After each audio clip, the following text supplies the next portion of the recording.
Check this out. All throughout social media, y'all know how I rep the Moorish Science Temple of America. And for the most part, I rep all Moors, and I rep all of our people, whether you Moor or not. It doesn't make a difference, as long as you're real. I like the real. But one thing everybody know about me, I'm a Moorish American Moor. I'm a Moor's Moor. If you say you Moor and you real to that Moor that you say you real to, whether in or out the temple, it doesn't make a difference to me. Just be real. If you real, we can rock. But now there's always been some sort of type of debate going on. Can you be a Moor being in the temple? And of course, the answer to that is yes. But how about outside the temple? Are you still qualified to call yourself a Moor? Well, I have my own opinion. I have my own way of seeing things, but my opinion don't count at this point. The opinions that count this point will be yours. This is going to be a fiery debate, and I'm going to tell you why.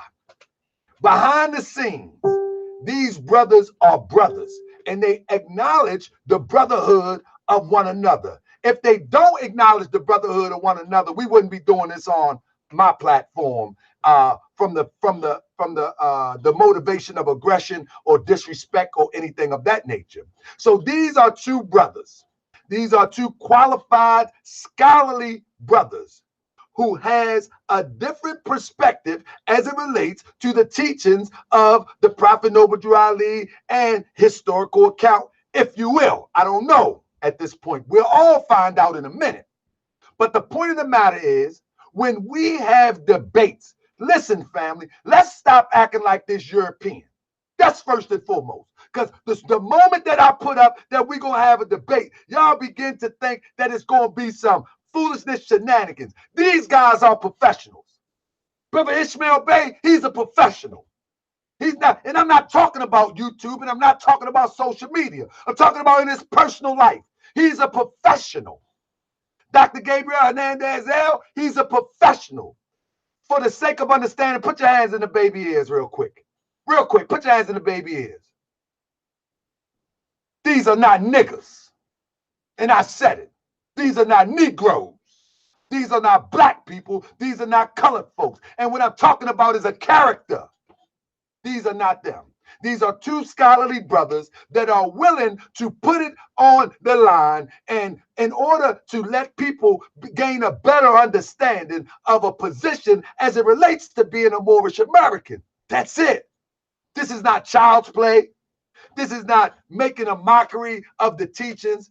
This is two worthy scholarly brothers. So every time that there's a debate as it relates to the Moorish Science Temple of America, or as it relates to anything within the conscious paradigm, that doesn't mean tomfoolery. That doesn't mean foolishness. Y'all know, even in the wild, animals always try and test one another. Brothers, sisters, always test and try one another. You feel me? Animals in the wild, they test each other's strength. Well, we as intelligent beings, we test each other's intellect. And I'm saying test for lack of a better term. And maybe they may have a better term. But I want everybody to know that these are brothers that choose to dialogue in the form of a debate, if you will, and let the people decide what is real. You feel me? So we're about to get busy in a few minutes. We live on Moorish World TV. All you got to do, this channel is pretty good. All you got to do is Google Moorish World TV and it will come up. All you got to do is go to YouTube, Moorish World TV, and it will come up. The debate is, ain't no such thing as a Moor without being in a temple. It was a quote that was said online. Now, I will expound on the quote from my brother after the debate. But this debate here is a scholarly, brotherly debate. Let's not make it more than what it is. I'm looking forward to it because these are two sharp brothers. I'm talking about, this is top-notch sharpness right here. This is top-notch sharpness. I'm looking forward to it. I can't wait. And so, family, I'm about to roll out on you on this this Facebook, and I'm going over here and get this started because I'm telling you, y'all don't want to miss this. You watch what I tell you. Y'all gonna think it's a game, but it's not a game. As my son used to say, it's not a game, and I'm not a game, and I'm not a game. Can you dig it? Let's go! Hey, hey, hey, hey, hey! I'll be that more you gon' remember. I'ma be that more you gon' remember. I'll be that more you gon' remember. To all the main front line till the law call my number. I'll be that more you gon' remember. I'ma be that more you gon' remember. That's right. Hold on. Just hold on. Let me talk to Raheem Bey. Raheem Bey, won't you make the world better instead of complaining about us debating? Find something to do with yourself. Get off my post. If you don't want to see an intellectual debate that may elevate you and may provide more information for you, get off the post and go make the world better. Can't stand y'all little hypocrites. Talk about, that's all we doing is debating. When do we plan to make the world better? Go make the world better. We're going to enjoy this intellectual contest. Now you go work, make the world better, and get off my post. Wasting my time. Everybody got something to cry about. Go make the world better. Why are you wasting our time? You didn't waste 2 minutes. Go feed somebody. Can't stand you hypocrites. You don't want to watch it? Get off the post. I'm on that level now. Because it don't make no sense. If you don't want to enjoy it, if you don't want to see people dialogue intellectually, get off the post. Go make some bread and give it to the people. We're going to get to that too. But for now, we're going to enjoy two scholars. Put their information next to each other and see what makes more sense. That's what we're going to do. Raheem, Radio Raheem. We're going to get busy. Let me turn my radio back on. Don't disturb me. Let's go. Ishmael Bay in the middle. But you offended the boys and you's a friend of mine. I was told about the enemy that hold my line. So they speak against the prophet, they speak against me. And I speak about the prophet over Drew Ali. Who was the first to remind you and bind you back to a rock on the mountain, Mississippi and Quebec. Told you wasn't black. Proved it was straight back. Tripping off trucks, you need to be tripping off that. And here we go again, acting like you're a slave. The same people taught Europeans how to pay. And looking at women buying European hair. Yeah, don't love herself so bad, they really care. Hell no, but they got a lot for sure. Raheem, I just got a little bit worked up. Please forgive me. I get worked up. Brother, stop playing with me. Y'all better stop playing with me, man. It's Moorish TV. This is better than the Housewives that's going on. I bet y'all be watching some crazy shows at home, but scared to see two brothers exercise their 5 senses. I guarantee you y'all be watching some crazy stuff, listening to some crazy music. Yet we got two brothers ready to exercise their 5 senses, and you got a problem with it. I teach you to think you can save yourself. If you don't want to see it, goodbye. If you want to see it, we live on Moorish TV. I'm signing off, Facebook. Get with me. Holler at me. Get familiar. We get busy. Let's go. Jason Bills, we serve. Hey, no Yachty, Juicy, Gucci, Kodak, Amigo, Raw, Boosie. But when the love for the woman look like your brother, I guess they say it's all black when it's under the cover. Down sight. Hey. Hey, you gonna remember. All right. You gonna remember. The hustle made front line till the law call my number. Yeah, see y'all on YouTube. I'ma be that boy you gonna remember. That's right. Yeah, I'll be that boy you gonna remember. The hustle made front line till the law call my number. Let's go. Scholars holler. This era for the let's go. Building on the ground. Yeah, we almost ready. I'm shutting down my Facebook. I'm ready. They're telling me what's your purpose. Ain't worried about your homie. I'm ready. I know. I'm getting ready. I'm ready. Yeah, you know, ain't slow. Let's go. See it all. open it up like this. And some got it right now. Don't say that I'm not down. I'm paying for my bathroom. All right, y'all ready? I'm ready. Now, at first they couldn't hear you. That's my brother. I interrupt the show for my brother Bolden Bay out of Texas. That's my brother. That's my brother. My brother Adapt, and that's my brother. So we're gonna hold him up for a minute. So that's what it is. Are you there, brother? Islam, this is brother's L. Selvey Bay calling out of Houston, Texas. What's up, my brother? Brother Conrad. Yes, sir. Yes, sir. How you doing, my brother? Islam, how you doing this evening, brother man? Hey, brother, I'm doing real well. I'm just looking forward to this intellectual contest, you know, and you know, let the people decide what sounds good to them so they have a choice, you know? Mm-hmm.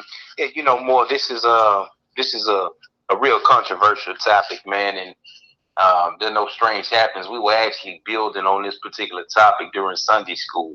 And I'm not really going to share my portion, you know, because I don't want to really sway the audience either way. Hey, Brother Selby Bay. Brother Selby Bay, I can tell you this. Sir. I want to do a recap because this is a very controversial and this is a topic that has been floating around for quite some time. So how about you come on tomorrow as I do the recap show? Mm-hmm. I would like to have a panel with the recap show and see what the people say. Islam. I don't want to give my point of view. I would like to have maybe you and a couple other people on the panel that is not even associated with me, but just regular or sheiks, whoever, come on the panel, 5 or 6 people, and discuss the topic at length as it relates to what the brothers present here tonight. Islam, all is well, Moor. I think that's a beautiful thing. Yes, sir. So, brother, anything you want to add to it? No, don't spoil it though, because I don't want to spoil it. I don't want to spoil it. You know what I mean? Yes, sir. But we just gonna remain silent. We'll say this though, man. I think that there's a lot of things in regards to what the prophet outlined and instructed that often get misconstrued and taken out of context. And in this day and era and time, in the vast information age that we're in, it would do one's well just to study more, stick to the foundation of what the prophet outlined, because what he outlined is a perfect foundation, you know. Exactly. And oftentimes what happens is I think we begin to get a bit dogmatic in our approach to these lessons, you know. Fact. And we have to be careful. We have to be very careful and cautious with that. I agree. I agree, brother. I definitely agree. And I'm gonna tell you something. And some people, let me tell everybody something. You know, sometimes I might, just like the brother Raheem Bey, I was like, go ahead and help the people. But I really don't mean no harm, because when me and the brother that's on the line, my brother Sheik, come on the line, when me and him first crossed paths on social media, I thought me and him was gonna go toe to toe with some information, and I come to find out me and him on the same page and everything. You know what I'm talking about, Selby Bay? Yes, sir. Yeah, I come to so you know, I think these little, as long as it's done respectfully and we understand that we are brothers at the end of the day and we're just trying to get to the truth, I think these things are good, and these are 2 respectable, responsible men. So I'm just looking for the intellectual contest as it relates to what we can draw from, whether it be Dr. Gabriel Hernandez or whether it be from Ishmael Bay. I'm looking forward to it. I don't think nothing is wrong with these things, but like you said, we gotta definitely understand what the prophet does. I don't want to give, like I don't like you, I don't want to give nothing away, but we definitely got to try to understand from the prophet's point of view as he was teaching, because he's a holy and divine prophet, and we can't just take it lightly. I'll say that. Islam, indeed. I concur that though, brother man. Indeed. Islam. Well, honored, brother man. We appreciate you reaching out, but we'd be honored to come on the panel, brother man, and sit in and share our portion. All right, so 8 o'clock tomorrow, East Coast time, I'm going to do a recap, and we're going to see what it do. Islam. Sound good, brother man. Islam. Peace and love. Peace and love. So, family, here we go. Let's get it started. So, first of all, let me introduce, matter of fact, let me first say this. Again, I want everybody to know that these are two brothers that are intellectually qualified to represent, and you will see between these two brothers, Brother Sharif and Tunica L,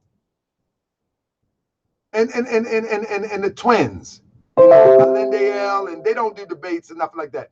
But what I'm talking about is the composure and the delivery. I mean, my top 5 delivery, it would be Curry Alende L, Sharif Bey, not in this order. Tunica L, Dr. Gabriel Hernandez L, Ishmael Bey. And so when we get down to Ishmael Bey and Dr. Gabriel Hernandez L, y'all see these brothers are cool, calm, and collective, and it's going to be pretty good. So let's just get straight to it. But, oh, man, I wanted somebody else to flip the coin. All right, this is what we're going to do. Let's first let my brother Ishmael come in to introduce himself to the people that may not know who he is. And I'm going to ask anybody who wants to flip the coin, let me know, because we need a coin flip. Who wants to come in to flip the coin? I'll send you the link. Brother Ishmael Bey, are you there?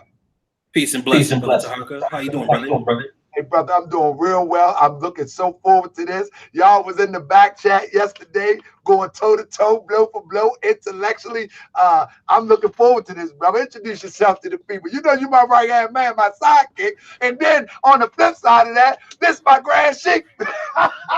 Yes, sir. Yes, sir. So this is going to be beautiful, brother. Let's go.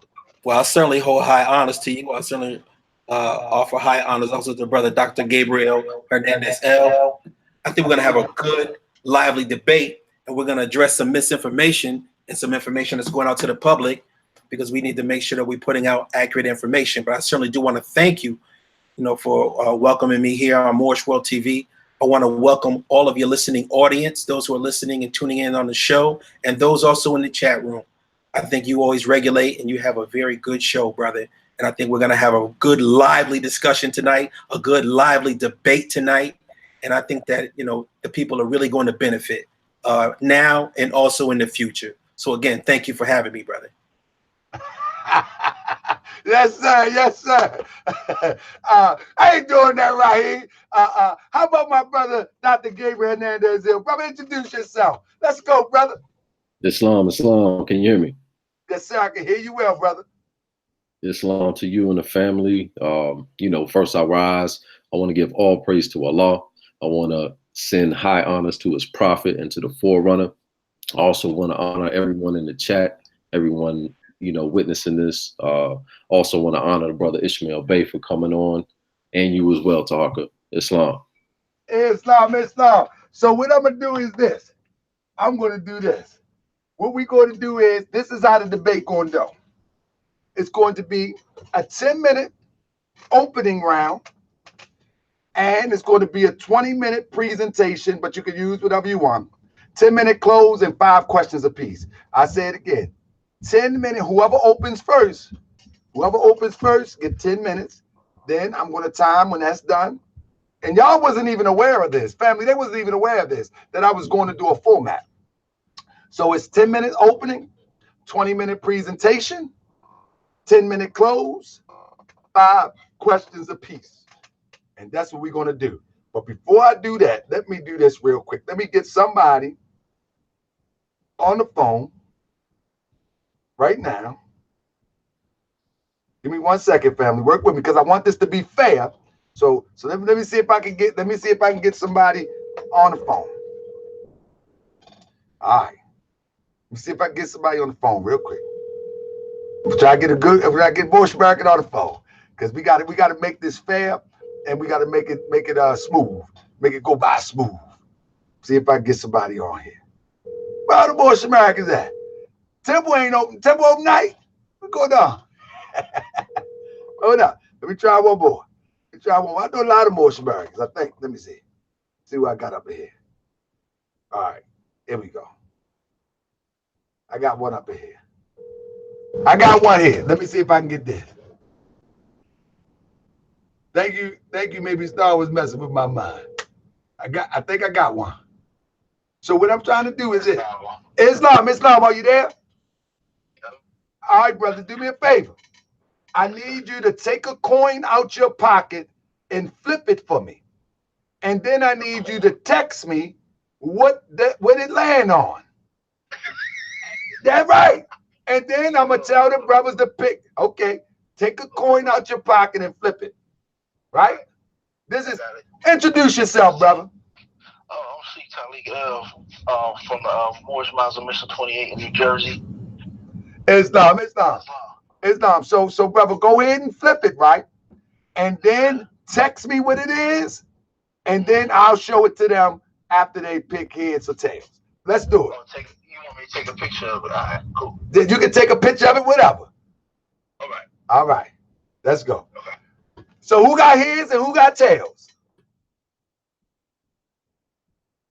Anybody speaking up? Yeah, you want us to tell you right now, or you want us to tell you? No. Tell me right now. He's going to flip it, take a picture of it, and then I'm going to say what it is. Oh, of course. You know it's heads.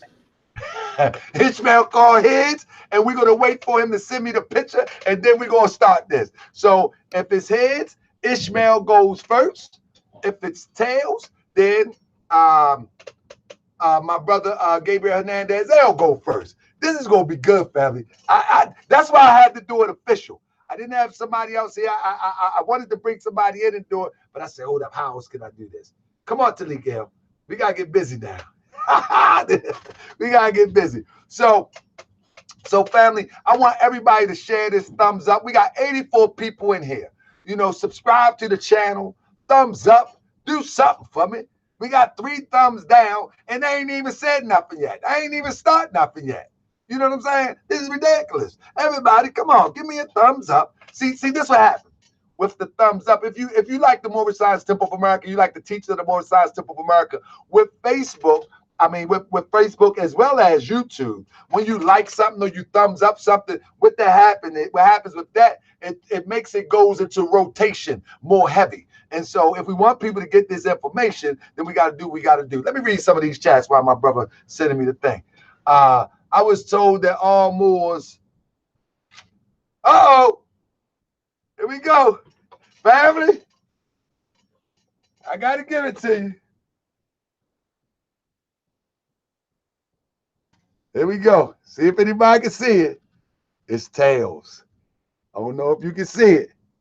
Let me see if you can see it. It's tails. So, it's definitely tails. It's definitely tails.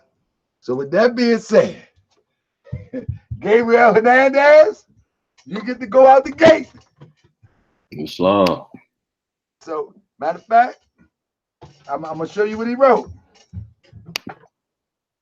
Just in case you ain't see it right. At the bottom, you can see he wrote tails. I don't know if y'all can see it. Can you see it, Hernandez? Yeah, I can see it, brother. All right. There it is. You see the Ishmael Bank? Yes, sir. I see it. All right. So let me get my time clock straight. And I'll say go. And then it will be on my brother, Gabriel Hernandez L. Hold on. Is my screen share clear? Let me see. Yeah. Screen share looking good. Looking good. Hold up. Okay. Yep, screen share looking good. All right, you got 10 minutes starting now. Islam, family. Set for the defense of the gospel, in defense of Prophet Noble Drew Ali and the Moorish Science Temple of America. I rise to my highest self, giving all praises to Allah and the highest of honors to his Prophet Noble Drew Ali, the harbinger and forerunner to the Prophet, the Honorable Marcus Messiah Garvey. I would like to honor my mother, my father, my entire lineage. I would like to honor all of those who are members, supporters, well-wishers, sympathizers, onlookers, and to all of you, because when man honors man, he honors his Father God Allah. Let me first say I 100% agree with Ishmael Bey's argument, or rather his stance in regards to the antiquity of the Moors. In fact, I will prove in this discourse that Ishmael Bey is 100% accurate in his description of the historicity of the Moors, and that being our birthright and heritage, because we are what our forefathers were, without doubt or contradiction. as our noble prophet taught, and also that Moors had been here in the Americas long before Columbus or anyone else for that matter. This is a fact that I have known and have shared for about 25 years now. I even expressed this fact to my brother, but he insisted on public discourse, which I feel is a viable way to keep all interested parties honest, at least to the limits of one's honor or lack thereof. We can read the name Moab or Moab on the base of the second of the 6 colossal statues, which Ramses II erected in front of the northern pylon at the Temple of Luxor. It is here included among his conquests. The statue is the only Egyptian monument in which the name has hitherto been found. But this single mention is sufficient to guarantee its antiquity and to prove that in the days before the Exodus, it was already well known in Egypt.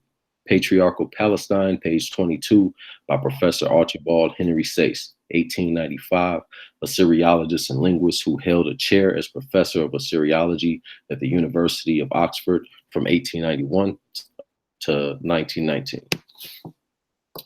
Here we have the stela from Balua.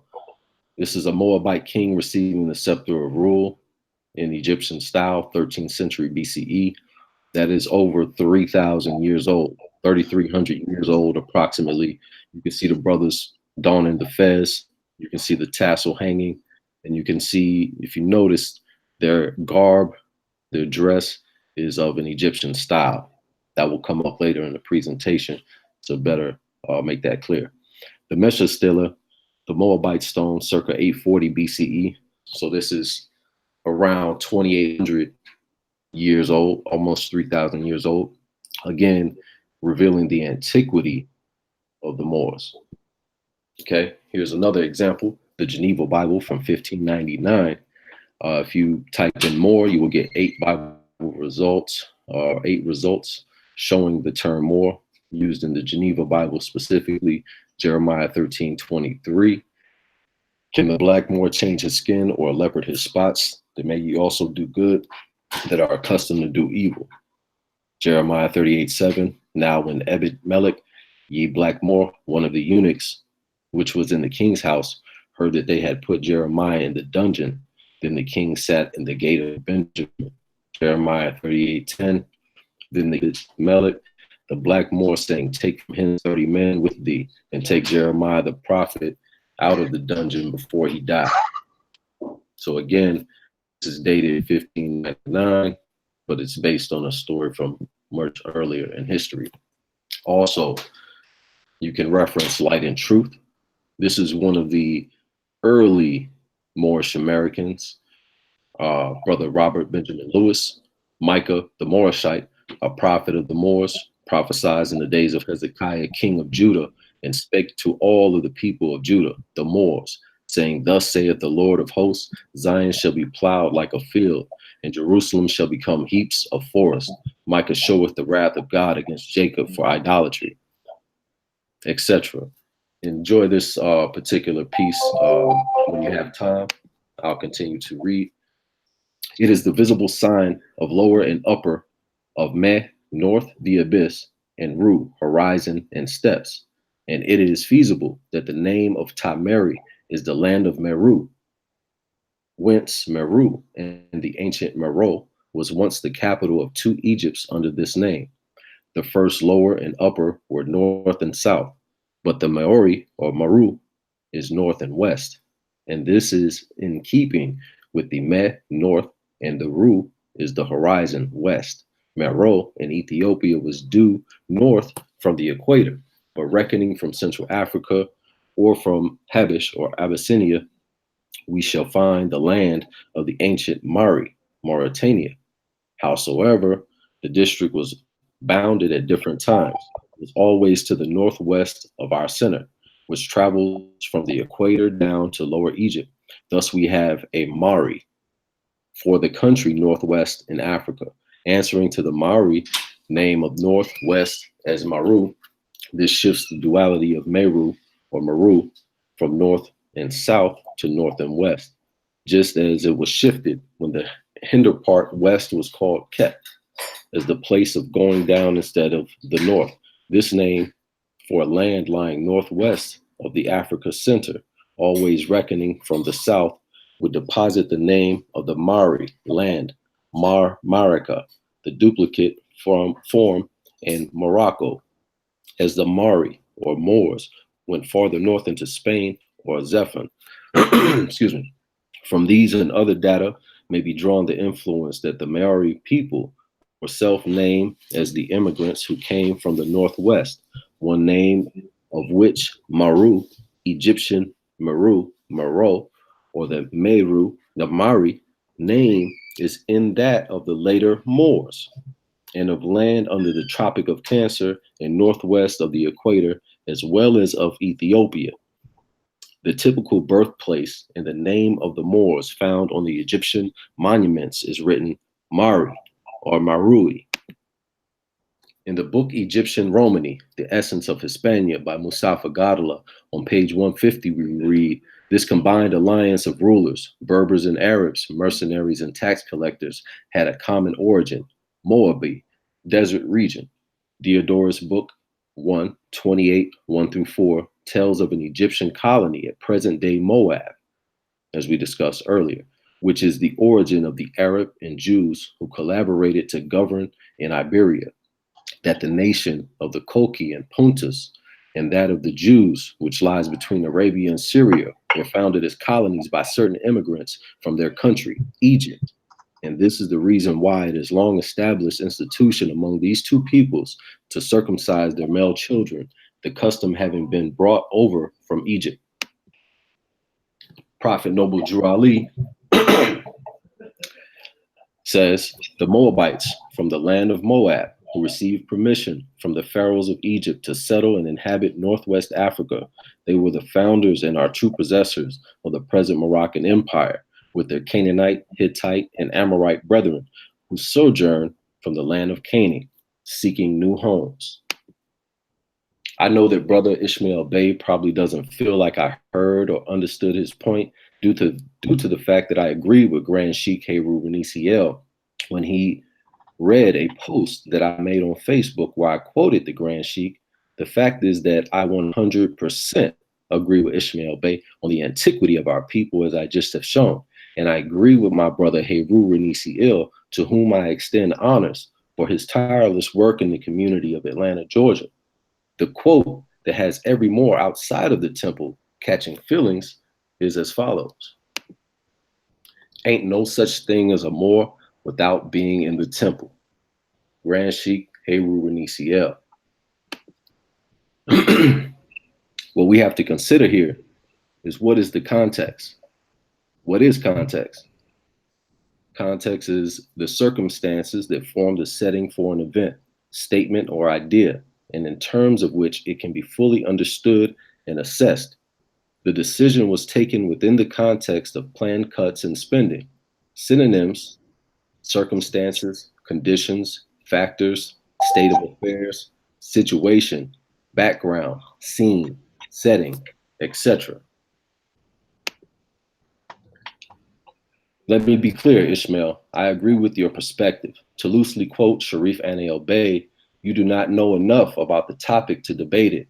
I'm not here to challenge your perspective, but I will take this opportunity to challenge your, I'll take this opportunity to teach you more science according to Prophet Noble Drew Ali. If I were you, Ishmael, and I was in your position outside of the temple, I would probably feel the same way. Time up. All Islam. right. So with that, mute your mic, my brother, and let me reset the clock, and then we're gonna. I got to clear this demonstration. Let me reset this real quick. All right. With that, reset the clock. Reset it again, family. Let me hold up 1 second. Again, family, this is the debate. Ain't no such thing as a Moor without being in the temple. Brother Dr. Hernandez, Dr. Gabriel Hernandez and our brother Brother Ishmael Bey have difference of opinions, and as it relates to the statement that was made as reported by Dr. Gabriel Hernandez El, by my brother and my friend, my spiritual leader, teacher, and my, again, brother, brother, Grand Sheikh Haru Ranisiel of Temple number 19. Ain't no such thing as a Moor without being in the temple. And now we open the door for this conversation to take place. I'm going to start the clock momentarily. And Ishmael Bey, 5, 4, 3, 2, 1. 10 minutes. Yes, sir, brother. Well, the brother just opened it all up by just quoting my brother, Brother Sharif Bey. And Brother Sharif Bey has sent you directly, Brother Taharka, a statement to be read on the air. He texted to you on your phone. Did you receive that text at all?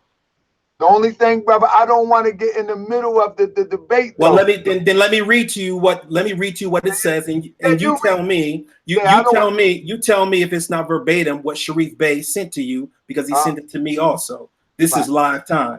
What Sharif Bey sent to me was Islam, brother, from the summer of 1991 to well into the late 90s. I and a few others, including Ishmael Bey, lived as and were recognized as Moorish Americans in the city of Syracuse, New York. We utilized amended Social Security cards along with the state of Pennsylvania House Resolution number 75, 1933, and literally created our own identification, etc.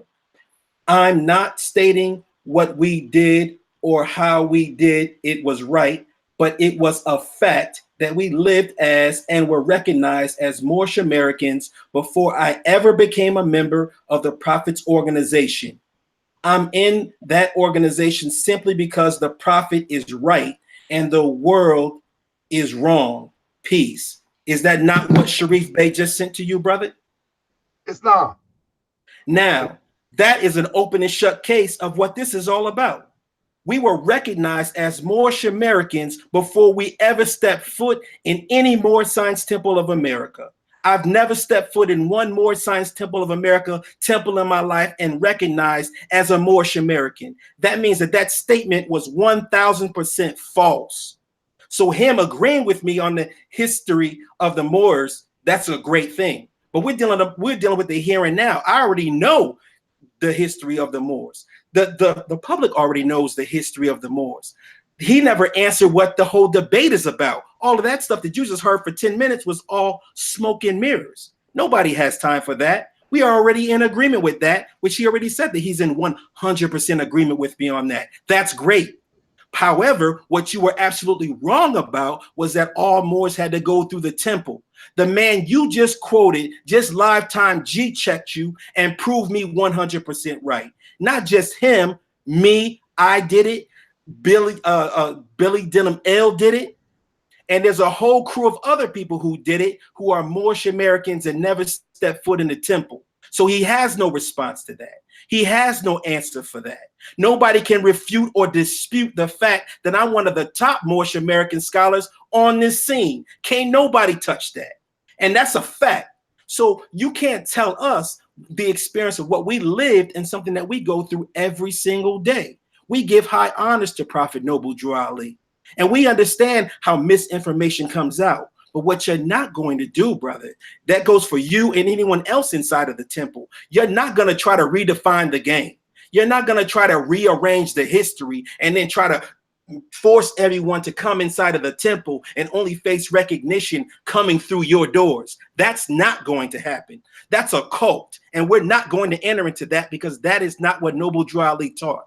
He taught that Moors were in the church. He taught that Moors were in the street. He taught that Moors would come into the temple and they would clean up the temple and they would clean up their lives. And in doing that, you have to recognize the fact that there are Moors outside of the temple. And you cannot be a temple Moor. You can be outside of the temple and still be a loving Moorish American, abiding by the laws as a Moorish American, and still respect Prophet Noble Drew Ali. But you're not going to pigeonhole people and try to force them into those doors. Into some of those temples are absolutely corrupt. Some of those temples, there's abuse that's taking place. And the misinformation of what's going on out there is not being addressed properly by those within the temple in many instances. So all of the temples are not run the same way. There are a few Moors within the temple I have high honor for, I give full respect to, and I love them and I honor them as fellow teachers, as students, as brothers, and as sisters. But you're not going to falsify history when we know for a fact that you can be a Moorish American outside of the temple. And then you're going to sit here and make statements and support a statement of Moors having to come in through the temple only to be recognized as Moorish Americans. So what we can do is we can read the resolution number 75. And resolution number 75 is now put up on the back chat just for us to read it so that we're all up to speed of what was it that Sharif and Ishmael and Billy Denham L and Syracuse and other cities were doing with resolution number 75. Let's read it so that we can get the information and share it with the people. So we'll read it, what resolution number 75 actually says. It states this. It is in 1933. And I don't know, Brother Tahaka, do you have resolution number 7? Okay, you do have it up. Thank you so much, brother. So we'll just read what it says, just so we're dealing with actual fact here. It says the resolution, the House of Representatives, April 17th, 1933, many sons and daughters of that proud and handsome race, which inspired the architecture of Northern Africa and carried into Spain the influence of its artistic temperaments, have become citizens of this nation. Stop. Before we go any further, they're not talking about Moors in the temple. They said Moors of the ancient time of Northern Africa going into Spain. We know that the Senegambians from West Africa were the first who went into Spain along with the North Africans. So let us continue. In the city of Philadelphia, there exists a Moorish American society made up of Moors who have found here the end of their quest for a home and of the children of those who journeyed here from the plains of Morocco. This society has done much to bring about the thorough absorption of these people, of whose principles, which are necessary to make them good American citizens. These Moorish Americans have since being here missed the use of the titles and name annexations that were so familiar with them at home and used in accordance with the doctrines of their religious faith, to which they are adherents, therefore be it. Resolved that this House commends the Moorish American Society of Philadelphia for its efficient service and has rendered the nation in bringing about a speedy and thorough Americanization for these former Moors, and that in their accordance to the fullest right of the religious independence guaranteed every citizen, we recognize the right of these people to use the name affixes El or Ali or Bey or any other prefix or suffix which they have here therefore been accustomed to use, or which they may hereafter acquire the right to use. On the question, will this House adopt a resolution? It was adopted May 4th, 1933. So again, they're recognizing the ancient Moors as a Moorish American society. Nowhere in there does it mention anything about any kind of temple, none whatsoever. So by us having already knowing and realizing that there were Moorish Americans recognized on this land before Noble Drew Ali came on the scene, Moorish American was already being used. That's going to be addressed on the second half also. So you can't tell me that the resolution number 75 that we used to become Moorish Americans in my city, Moorish Americans were already being used before Noble Drew Ali even came on the scene. In the 1800s, Moorish Americans were recognized. And now you're trying to tell us that you're going to revise this history and force Moors to come in through the temple and say ain't no Moors unless they come in through the temple doors. That's an absolute lie, brother. And you need to concede that fact and bear witness to the truth. But that's not what you're doing, brother. You're locked into your ego right now, and you don't wish to acknowledge the truth even when it's presented to you in black and white. The resolution number 75 is still alive today. It's what we used 27 years ago, and we're still being able to use it today, brother. So again, I've proven my point by the witness of who you just used. So we can just go on to the second part of this. Islam. All right. Islam. Let me see. Brother, you still got a minute left. Nah, I'm playing. Let me stop the screen share. With that, family, let me say this. This is going like pretty fast paced. Let me put my mic back on. This is going pretty fast paced, but let me say this. I want to share something with y'all, family. Tomorrow, right? Now, I will do that after next one. Tomorrow we're gonna do a recap of this and get our opinions and get our facts, and we're gonna have a panel. I would love to get Dinner Mail, Brother Sharif Bey, if interested, as well as a few other Moors, Moorish Americans, and then outside the temple to have a dialogue at 9 o'clock tomorrow. But we'll see that tomorrow. With that, from this point, let me tell y'all, family, tomorrow I'm gonna have a serious, demonstration tomorrow. Um, Early tomorrow. I'm gonna do a double hitter, or I'm gonna do it on Thursday. Family, I got a brother, he a good friend of mine out of Akron, Ohio. Akron, Ohio. He's a good friend of mine, and I'm telling you, y'all know. I don't know if y'all seen my video about the Masons, and people got mad at me about doing videos about the Masons. I lost a few Moorish friends and kin about the Masons, and man, I'm trying to tell you. It got crazy at one time. I made them videos about whether you are Moor or Mason, et cetera, et cetera.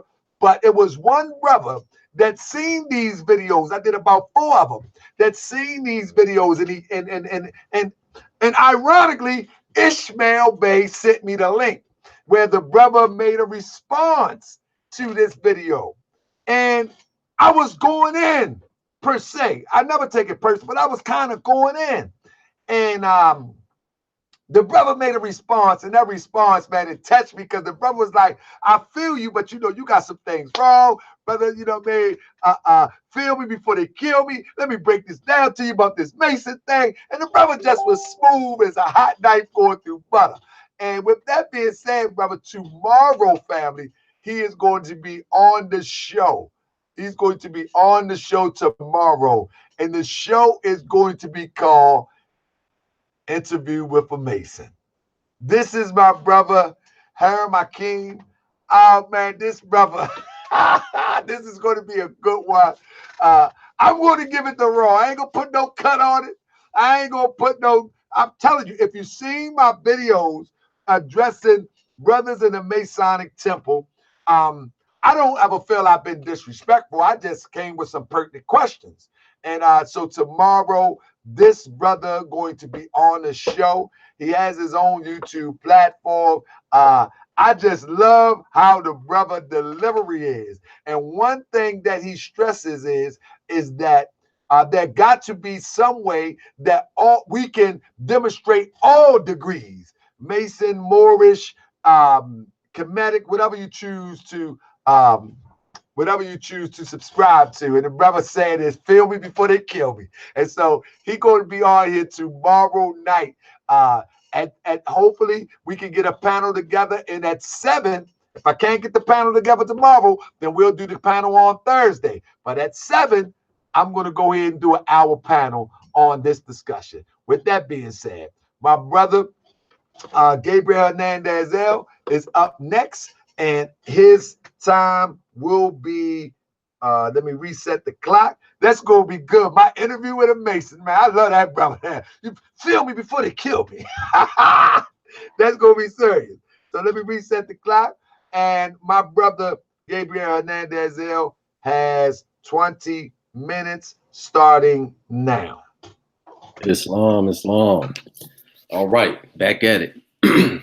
So first, let me just say this to the brother Ishmael Bey: stick to the topic. Now, what did Sharif say at the end of that message? He is in the temple now because it is the right thing to do. Brother, why don't you get in line with your brother? That's all you got to do at this point. You asked, what were you doing with Resolution 75 from 1991? You were pretending to be Moorish Americans, brother, and simply scofflaws. Scofflaws, that's right. You were the object of what the prophet deemed and called caveat emptor, which I will be reading shortly. The Moors referenced in Resolution 75 were members of the temple. Okay? That's why they put the resolution together, because there was a group of Moorish Americans in that city practicing Islamism. That's right. So you guys had simply disguised yourselves as temple members because that is what the government respects. Simple as that. And let me give a shout out to Brother Terrence Parker L, because he also revealed that resolution number 75 was just a proposal and was never placed into effect. So you just ran off a bunch of stuff, and you were super emotional, and I get it. You feel like your position is being attacked, but like I told you, your position is not being attacked, because I agree. I've always stood on the historicity and the antiquity of my people. All right. So also to address this, nobody ever said that all Moors had to go through the temple. The quote didn't say that. I didn't say that. Where did you get that from? You made it up, brother, to create an argument. But because you made it up, it doesn't exist, only in your mind. So I just showed and proved the antiquity of the Moors. So all you did was just waste 10 minutes. Now, let me continue with my presentation. Let me just pull this up here, get my screen share together. All right. Screen share. Where are we at? Can you see that screen share, brother? Yes, sir. All right, here we go. So again, let me be clear, Ishmael. I agree with your perspective. To loosely quote Sharif Anil Bey, you do not know enough about the topic to debate it, as I clearly just showed you. I'm not here to challenge your perspective, but I will take this opportunity to teach you more science, according to Prophet Noble Drew Ali. If I were Ishmael and I was in your position outside of the temple, I would probably feel the same way you do and have the exact same position. So I sympathize with you, but I have a difference of perspective, although I do see it from your perspective as well. However, it is not the only perspective. Prophet warns all Muslims to be read in every meeting. I hereby inform all members that they must end all radical speeches while at work, in their homes, or on the streets. We are for peace and not destruction. Stop flashing your cards at Europeans. It causes confusion. Remember, your card is for your salvation. Failure to obey these orders will be of severe consequence. We are for love, truth, peace, freedom, and justice. And when these principles are violated, justice must take its course. Any member or group of members who hold malicious feelings toward the temple or the prophet or violate the divine covenant of the Moorish movement will receive their reward from Allah and for their unjust deeds. All true Moors will and must obey the law as laid down to them by their prophet. If they lose confidence in their prophet, they should turn in their card and button, cease wearing their turban and fez, and return to the state where I, the prophet, found you. This is a holy and divine movement founded by Prophet Noble Drew Ali, and if I, the prophet, is not right, the temple is not right. The prophet, therefore, is sending out a divine plea to all Moorish Americans that they do their part in protecting their prophet and the temple. This is an everlasting movement founded by the prophet through the will of Allah to redeem his people from their sinful ways. Peace, Noble Drew Ali. Now, let me give you a clear example to start breaking down the context of the quote. Just because your grandmother is a Cherokee does not automatically make you one. Sure, by blood and because of your blood ties or birthright or heritage, you are afforded the opportunity to apply for membership into the Cherokee Nation and to be officially accepted into the family. If you are outside of the temple and claiming to be a Moor, you are not official and are fostering disunity, splintering the power that comes with unity. In the Prophet's day and time, not every member was a practicing Muslim. We teach all men must worship under their own vine and fig tree, but they were card-carrying members of the MST of A. So this is Ishmael Bey jumping out of the window with no parachute. He said, tomorrow, Moorish World TV, it's time to enter the arena once more with the intellectual combat. Ain't no such thing as a Moor without being in the temple. This is what is being taught in some of Moorish science temples. Is that the truth? So now are the temples the only source of the Moors? Is this history and lineage of Moors attempted to be erased with misinformation? See, this is why I titled this as Jumping Out of the Window with No Parachute. He made a statement here. This is what is being taught in some of the Moorish science temples. Now, that was a quote, literally a soundbite, a segment of a speech. He had no context, but jumped out of the window, not knowing what floor he was on. Now he's landed in a pile of broken glass. Because what he did is called speculation. And a real scientist does not just speculate. The forming of a theory or conjecture without firm evidence, that's not part of the scientific method. It's not scholarly. And I smell propaganda cooking. That statement was propaganda. What is propaganda? In a derogatory form, as that was information, especially of a biased or misleading nature, used to promote or publicize a particular political cause or point of view. That's what the brothers promoted. See, what Sheikh Heru and ECL was explaining, which I will explain in detail in the final round, it was double meaning. Have you ever heard of double meaning, brother? A word or phrase that is open to more than one interpretation? I mean, you sound crazy saying a sentence and then saying that's an absolute lie. That's absolutely false. How could you possibly know if you don't know? You're not in the temple. You don't have the proper context. You have not studied your lessons. You are not properly prepared. Period. Have you ever heard the term double entendre? It's the same thing. A word or phrase open to two interpretations, one of which is usually risque or indecent. The synonyms for this is ambiguity, double meaning, innuendo, play on words. Ishmael bias. I find it interesting that you chose to target this post specifically, but not all of the bogus nonsense that is posted there on a daily basis. Show me that you have a vested interest in the comment. Shows me that you have a vested interest in the comment, being that you proudly announce yourself as a Moor outside of the temple. All of that other nonsense on there, Ishmael Bey, I know you see it. I don't see you respond to any of it. What is a bias, though? Why did I call a brother Ishmael biased? Because he has prejudice in favor of or against one thing, person, or group compared with another, usually in a way considered to be unfair.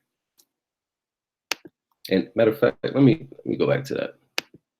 Because you can see here, let's see, a systematic distortion of the statistical results due to a factor not allowed for its derivation.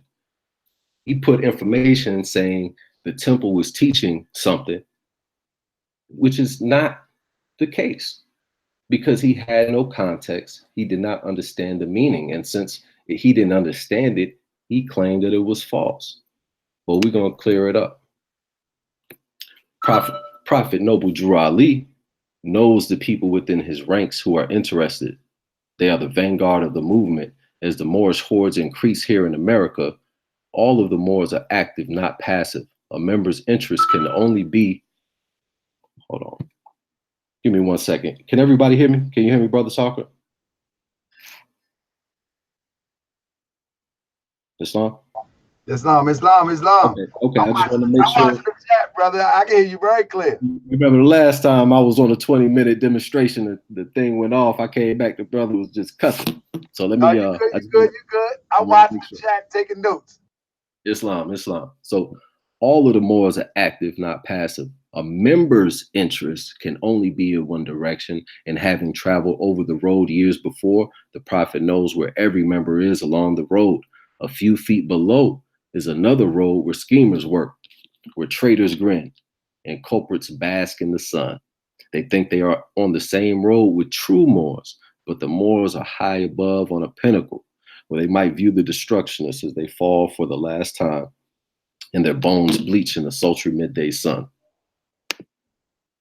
So what are we talking about in there? So let me go back for a second. So this particular piece is pulled from Caveat Emptor, right? And so our modern day Caveat Emptor are selling plates and paperwork. And you just said that you and Sharif back in 1991. So what were you guys doing? So here's another issue which I have never heard or seen you address personally. And even a minute ago, you tried to just skip along and scurry over it, didn't really want to touch on it. But when you and Brother Sharif were selling paperwork scams and bogus plates, you are one of the primary reasons that the movement has so much confusion to this very day. That is something that you cannot debate, brother. That cannot be debated. But where's the public apology? Sharif made several, and I honor that. There was none that I'm aware of that that you did, because your mind state is still in that place where you support so-called white supremacy, all the while screaming Black power. That's right, I said it. You support white supremacy. How? Well, those plates and that paperwork comes directly from what we call posse comitatus. You might even call it the Ku Klux Klan today, the Confederate sympathizers.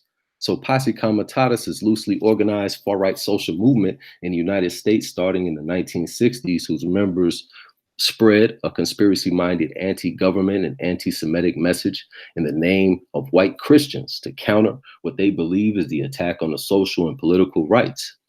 Many posse members practiced survivalism and played a role in formation of armed citizens militias in the 1990s. Posse comitatus pioneered the use of false liens and other types of paper terrorism to harass opponents with frivolous legal actions. And I know for a fact of this because Brother Sharif came on a show that I used to co-host, did a 2-part series, 3 hours apiece, gave us 6 hours detailing this whole scheme and how you guys actually went and sat with these Europeans, paid them money for this paperwork and these plates, and y'all brought it back home, remixed it up, and started trying it out for yourself. And this is some of the precursor for all of the shenanigans that's going on today. What's the historical background? Developing strong ties to a white supremacist Christian identity movement. They believe themselves to be the true Israelites chosen by God, and they state that the Jews seek to help Satan destroy civilization and undermine the citizens' rights by means of Federal Reserve and Internal Revenue Service. I could keep going. I'm going to skip ahead just a bit because this is basically the sovereign citizen movement. The sovereign citizens movement is a loose grouping of American, Canadian, and Australian litigants, commentators, tax protesters, and financial scheme promoters. I'll let you guys finish reading that because I don't want to spend too much time on this. I want to get back to the meat. But this is also one of the aspects is known as the redemption movement. The redemption movement consists of supporters of an American conspiracy theory called redemption theory, which involves claims that when the U.S. government abandoned the gold standard in 1933, it pledged its citizens as collateral so that it could borrow money. Other similar theories claim this collateral action happened in 1913 with the establishment of the Federal Reserve System, so forth and so on. You guys get it. Please look it up. Finish reading it for yourself. This is what Ishmael Bey has been promoting for the last 27 years, is what he just told you. And if you guys agree with that, please agree with it. But that's not Moorish science. That's not what Moorish Americans do. That's not what Moors do. No time in this presentation will I or have I said that Moors are somehow have to go through a temple. That was not the statement. That was his statement. Where he got it from, he made it up. So what is a Moor? Moor is indigenous African closely associated with the Amazigh, Berbers, Kabils, Afro-Arabs, Fulani, and other African Muslims who joined them. Ibero-Eurasians, a Neolithic people living both in Iberia and northwestern Africa. The common link with these three words is more, or more, right? So everyone is pretty much familiar with this one. You can go to Edom Online, pull this right up. North African Berber, late 14th century, from Old French Moor, from medieval Latin Moorish, from Latin Moorish, inhabited of Mauritania, Northwest Africa, a region now corresponding to northern Algeria or Morocco. From Greek mortals, perhaps a native name or else cognate with mortals black, but this adjective only appears in late Greek. It may as well be from the people's name as a reverse.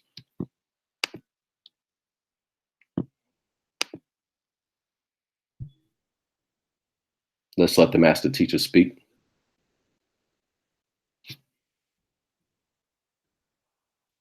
We are a nation within a nation in this country searching for a nationality. And once we find our nationality and serve that nationality, we'll do for ourselves what needs to be done. All ethnic groups in this country understand they got a nationality. Because you answer to such stupid words like Negro and colored and black. You have no nationality. Negro is not a nationality. Some lady Portuguese or Spaniard took an adjective and made a noun out of it. Colored is not a nationality. Black tells you how you look, but it don't tell you who you are.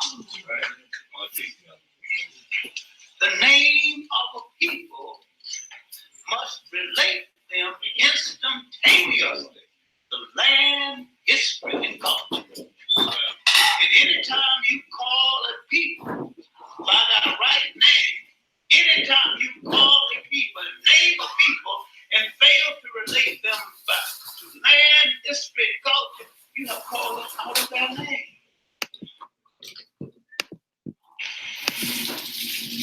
So, what is a Moorish American? What is your nationality? Moorish American. Why are we Moorish Americans? Because we are descendants of Moroccans and born in America. So, what is nationality? Simple definition: a group of people who share the same history, traditions, and language, and who usually live together in a particular country. The fact or status of being a member or citizen of a particular nation. Or the popular definition, the quality or character which arises from the fact of a person's belonging to a nation or state. Nationality determines the political status of an individual, especially with reference to allegiance, while domicile determines his civil status. Nationality arises either by birth or by naturalization. According to Savigny, nationality is also used as opposed to territoriality for the purpose of distinguishing the case. Thank you. Of nations having a nationality or territory, i.e. the Jews. What did Marcus Garvey say? Marcus M. Garvey was quoted as saying, "The Negro wants a nationality equal to that of the French, the English, the Japanese, the Chinese, the Irish, etc." What is your nationality? Moorish Americans. Why are we Moorish Americans? Because we are descendants of Moroccans and born in America. Now, you know what? This is general laws as said by the prophet. I'm just going to skip down to the bottom. This says, if you do not restrict to this divine principle, then you are not a true Moor. And the heads are not to charge for membership or to overcharge for cards, buttons, or for anything issued by the prophet. Those who contribute to either the proceeding are not Moors, but robbers. Islam. Time. I don't know how you heard me say time. My mic was muted. Oh, you heard me though? Islam. I heard you, brother. Islam. That was a good 20 minutes, brother. I'm gonna have to go back and watch this myself. I'm too busy watching the chat right now. With that, I'm gonna let my brother Ishmael Bey to come right on in so he can let me get you off the screen. I'm gonna get my brother Ishmael Bey to come right in so he can camel back, if you will, and maybe rebut or or give his presentation, whatever he chooses to do, and he'll be able to do that in 5, 4, 3, 2, and 20 minutes. Absolutely, very easy to refute. I dare my brother. In fact, I'll give my brother $1,000 if he can produce one individual on this planet Earth that I have ever in my life sold any kind of a license plate to or done any of that stuff that he was accusing me of. I'll give him $1,000. You can bring Sharif on here. You can bring anybody who's known me in the Syracuse years. I did not partake in selling or producing any type of a license plate or selling any kind of a package to someone else for any type of a profit ever in my life. That's a bold-faced lie. Furthermore, what I did was, after my initial years as a Moorish American, I was in the Nation of Islam for well over a decade on those years that he was just talking about, falsely accusing me, talking about I've been doing this for 20-something years of selling scams to people. I was in the Nation of Islam for those years, so I don't even know what he's talking about or where he got that misinformation from. But I understand desperate people do desperate things. But I can guarantee you this, my history in the Nation of Islam is very well documented. And my history from the ministers I roll with, from Minister Farrakhan directly to Khalid Abdul Muhammad to the Nation of Islam, is also a well-documented fact here in Las Vegas, Nevada, as well as in Syracuse, New York, as the assistant minister of Syracuse. So again, my history is very well documented, brother. I don't know where you pulled that from, but again, I know why you're doing what you're doing. So again, you want to call me Ishmael Bias, but I'm going to call you Fake Riel Hernandez, because you are definitely Fake Riel the Funk right now in making those kind of false accusations against me. So let's go on against, and let's just deal with the facts here. What we're going to deal with is Moorish Americans. Let's deal with the quote, first of all. It says, ain't no such thing as a Moor without being in the temple. That's a definite statement. Ain't no such thing as a Moor without being in the temple. And we're not going to take anything out of context, because this brother said Ishmael didn't even know what he was talking about when he made his accusations of what was going on. So, brother, on the back chat, while the brother was speaking 15 minutes ago, I posted up the video for us to post up. Also, on my forum, in Raw Squad African Moor Scholarship, it's been posted in my forum for the people to see exactly the quote and the content, the context of the quote. So again, he wants to play the context game, but if you notice, he did not play the video so the people could see the context of what was being said. So I say, let's take a moment, and Brother Taharka, you can simply play the video. It's only 2 minutes long, and let the people hear the context, so we're not dealing with any kind of mystery whatsoever. Let's see if what he was saying was that there ain't no such thing as a Moor, and let's see the context upon which he made that statement, so we can alleviate and eliminate any type of doubt. Can we play that, please, brother?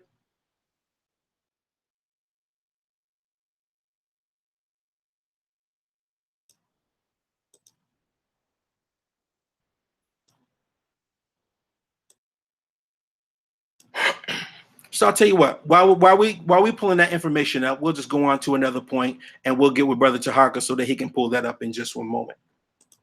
Hold on 1 second. Brother Taharka, are you there? Yeah, there you go. Hold on. I have my mic muted. Give me 1 second. That ain't on you. That's on me. And Osiris is sitting on the throne, right? And Tahuti is standing there on the scales. I'm going to rewind it and play it back. And there's a... And turn it up. That ain't on you. That's on me. You get another minute back. Islam? You see the only color picture of the prophet. See him wearing a turban, right? Jewel in the front, right? He's wearing a feather, right? What's the feather represent? That's one demonstration. Go a little more ancient. That is true. Go a little more ancient. Let's take it back about 5,000, 6,000, 7,000 years ago, Northeast Africa. Talk about the hall of judgment scene by Osiris. And Osiris is sitting on the throne, right? And Tahuti is standing there at the scales. And on the scales, there's a heart and there's a feather. And it said that the heart has to be as light as the, which the scales represent the seventh house, which the seventh house is Libra, which is balance. Which means the deeds of your heart have to be as light as up, and the prophet got a feather, essentially. And that feather represents Ma'at, which is balance, which is harmony, which is Islam. Or Islamism. The whole time religion. No one's probably doing no. Who's smarter than the prophet? I don't want to be in the temple. Those are temple Moors. What other kind of Moor is it but a temple Moor? Ain't no such thing as a Moor without being in the temple. Islam? Was there such a thing as an Egyptian priest and not being in the temple? Jesus was in the temple if you need that. Right. Islam? Masons in the temple. Oh, excuse me, they call them tribes. They don't get temples to the 33rd. Which is called the ancient Arabic order of the nobles of the Mystical tribe. And that's the Asiatic degrees, the ancient Egyptian Arabic Egyptian order of the nobles of the Mystical tribe. And then all their temples become named after Asiatic. Mecca, El, Bay, Cairo. You got a European with affairs on it, says Islam. Right? But Islam is a jihadist terrorist religion. Right? But the same European that promotes that propaganda on Fox News got affairs at home that says Islam. Right? And you think they don't know who the prophet was? So there it is, brother. There you go. There you go, brother. Now we done heard the whole context of it. In fact, he even asked the question, what other kind of Moor is it? And he answered his own question. He said, ain't no such thing as a Moor without being in the temple. So he's definite on that being the definition of what a Moor is. We've now heard the context. So again, Fake Real Hernandez just lied twice. Number one, he said we didn't even know the context upon which it was said, which again, proven wrong because it was produced. Number two, the question was asked, what kind of Moor is it?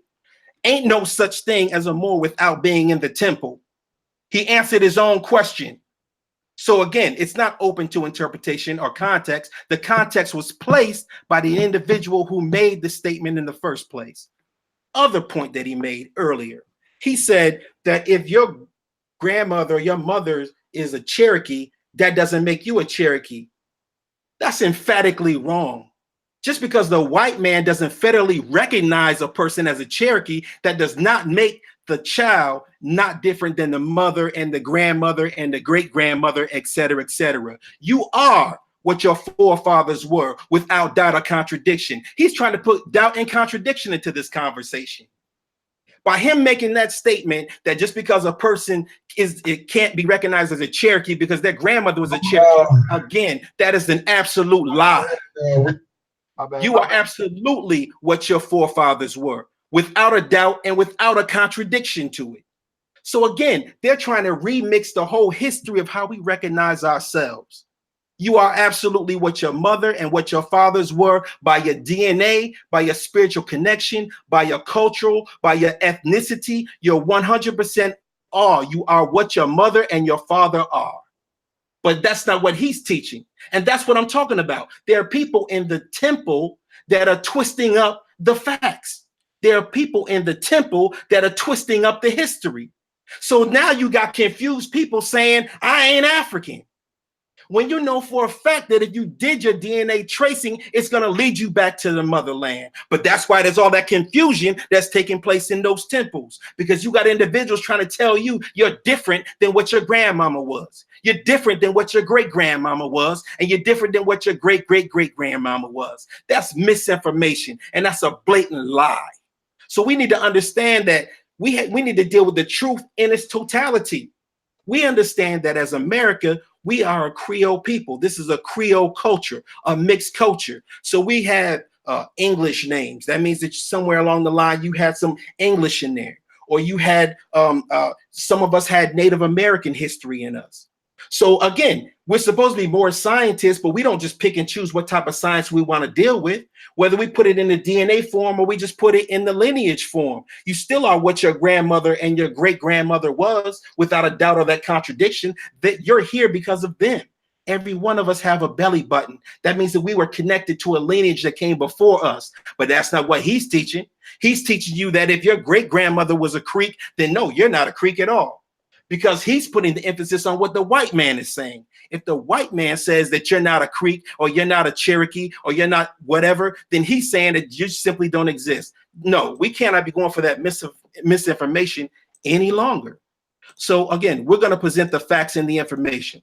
Now, I made the statement earlier that Moorish Americans were recognized in this land before Prophet Noble Drew Ali was on the scene. And that's a 100% fact.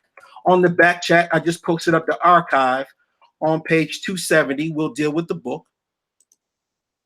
Now, let's see when this book came out. This book came out in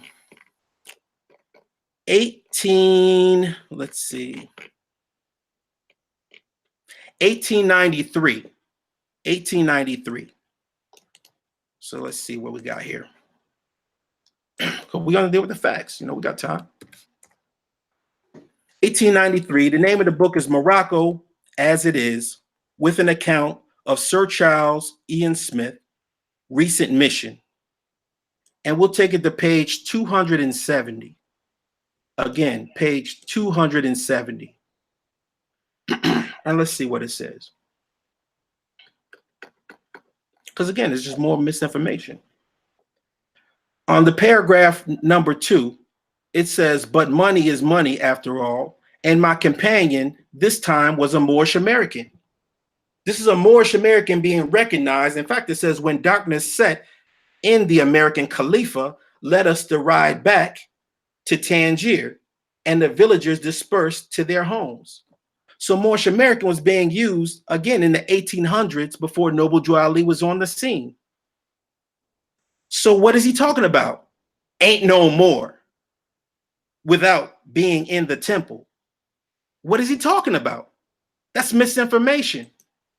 And you have Gabriel Hernandez L, Dr. Gabriel Hernandez L, doubling down on the lie. In fact, defending another man who made the statement. The man who made the statement wasn't even here to even face off with me. That speaks volume. But let's go on. Let's continue. We had American Moors in the 1700s. That's the facts of the situation. So again, not just talking about it, being about it. We have the post to come up, and we, if you click and enlarge onto the actual birth certificate itself, the transcript, it reads April 13th, 1760. It says, again, the American translation is right here for you. It says, an American Moor has been publicly baptized in the church, he being a slave owned by noble Lord Sigismundus Palek, former counselor of police. So this is in 1760. Nationality was already placed on a Moor in the 1700s. So what is he talking about? Ain't no such thing as a Moor without being in the temple.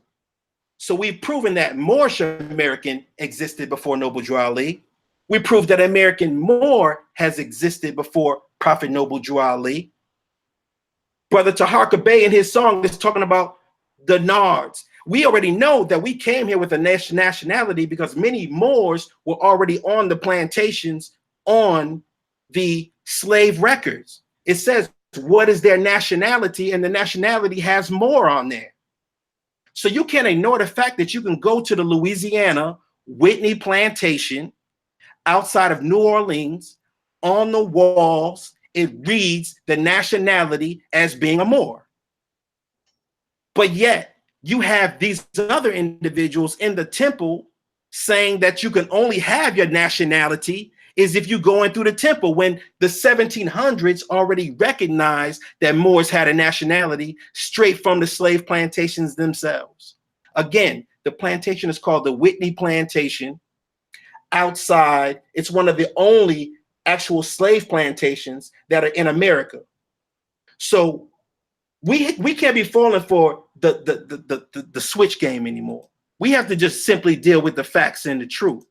So anyone else is trying to say, okay, only Moorish Americans are being recognized by one way, but Moor is a race of people and an ethnicity of people. And if you don't have to wait for your recognition by the Caucasian just to be recognized as a Moorish American, that's not true. You once you proclaim your nationality and your identity, you are what your forefathers were. And that's without a doubt and without a contradiction. So again, let's continue to deal with the facts of the situation. The name of this book being supplied is Drama of the English Republic, 1649 to 1660. And we're just dealing with the Cimarrons, with the Spanish Cimarrones, formerly a word used to describe escaped black slaves, hence dominant reference to the second entry to their Moorish origins. So again, the Moorish origins of the Cimarrones, which is also where you get Seminole from. The Spanish Cimarron is used to denote a wild or untamed person. When combined with Negro or Esclavo, meaning is a runaway or fugitive slave. Again, we're dealing with Maroons also. Such associations are not appropriate in this dramatic context, since the modern English word Cimarron, Cimarron, denotes a type of Rocky Mountain sheep or bighorn. But when you're dealing with the Moorish origins, or to describe escaped black slaves, the Moorish origins of them, we have already had a history. We've already had a history that we have been recognized since America has ever existed. I just showed you that American Moor is recognized before America was even a state. That was from South America. American Moors were already being recognized. So if we can already be recognized as American Moors before the United States even existed, you need to really think about that. American Moors existed before America by law. So my point is this: we cannot be sitting here and put ourselves inside of a box because somebody who won't even face off in a debate makes a statement that he himself can't even defend. And when the full context was presented to the people, there's absolutely no doubt he answered his own question. What kind of Moor was it? And then he answered what kind of Moor would only be recognized. And that was what he was saying, coming through the temple. So it wasn't taken out of context, and I'm glad I got a chance to address that. I can see my time. Thank you, brother. There it is. So with that, let me do this again, family. Listen. We looking good on time. We got basically 20 more minutes, if you will. We got basically 20 more minutes. And again, let me just share this real quick. Again, family, I'm going to try my best to do it tomorrow. I'm going to try to do it tomorrow. But as I said, that there's a lot of videos that I've done about Masons. I got my brother Haram Akeem coming on tomorrow. If we can't get it tomorrow, we will definitely get it Thursday. Interview with a Mason. I'm not holding back. If y'all know my videos, some of the videos that I've done, can a Moor be a Mason? Moorish or Mason, choose one. If you ain't familiar with the videos, go look at the videos and see my perspective on it.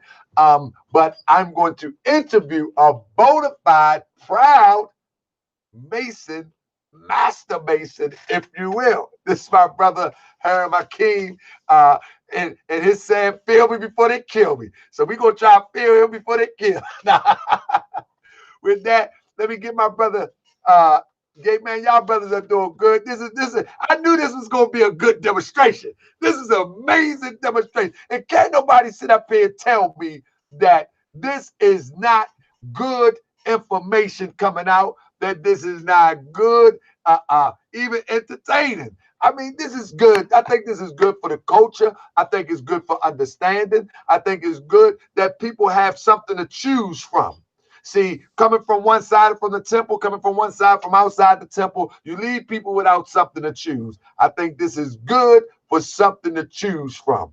And so with that, family, let's enjoy the rest of it. With that, let me reset the clock. I think this is wonderful. I love it. I love a good debate. I ain't gonna front.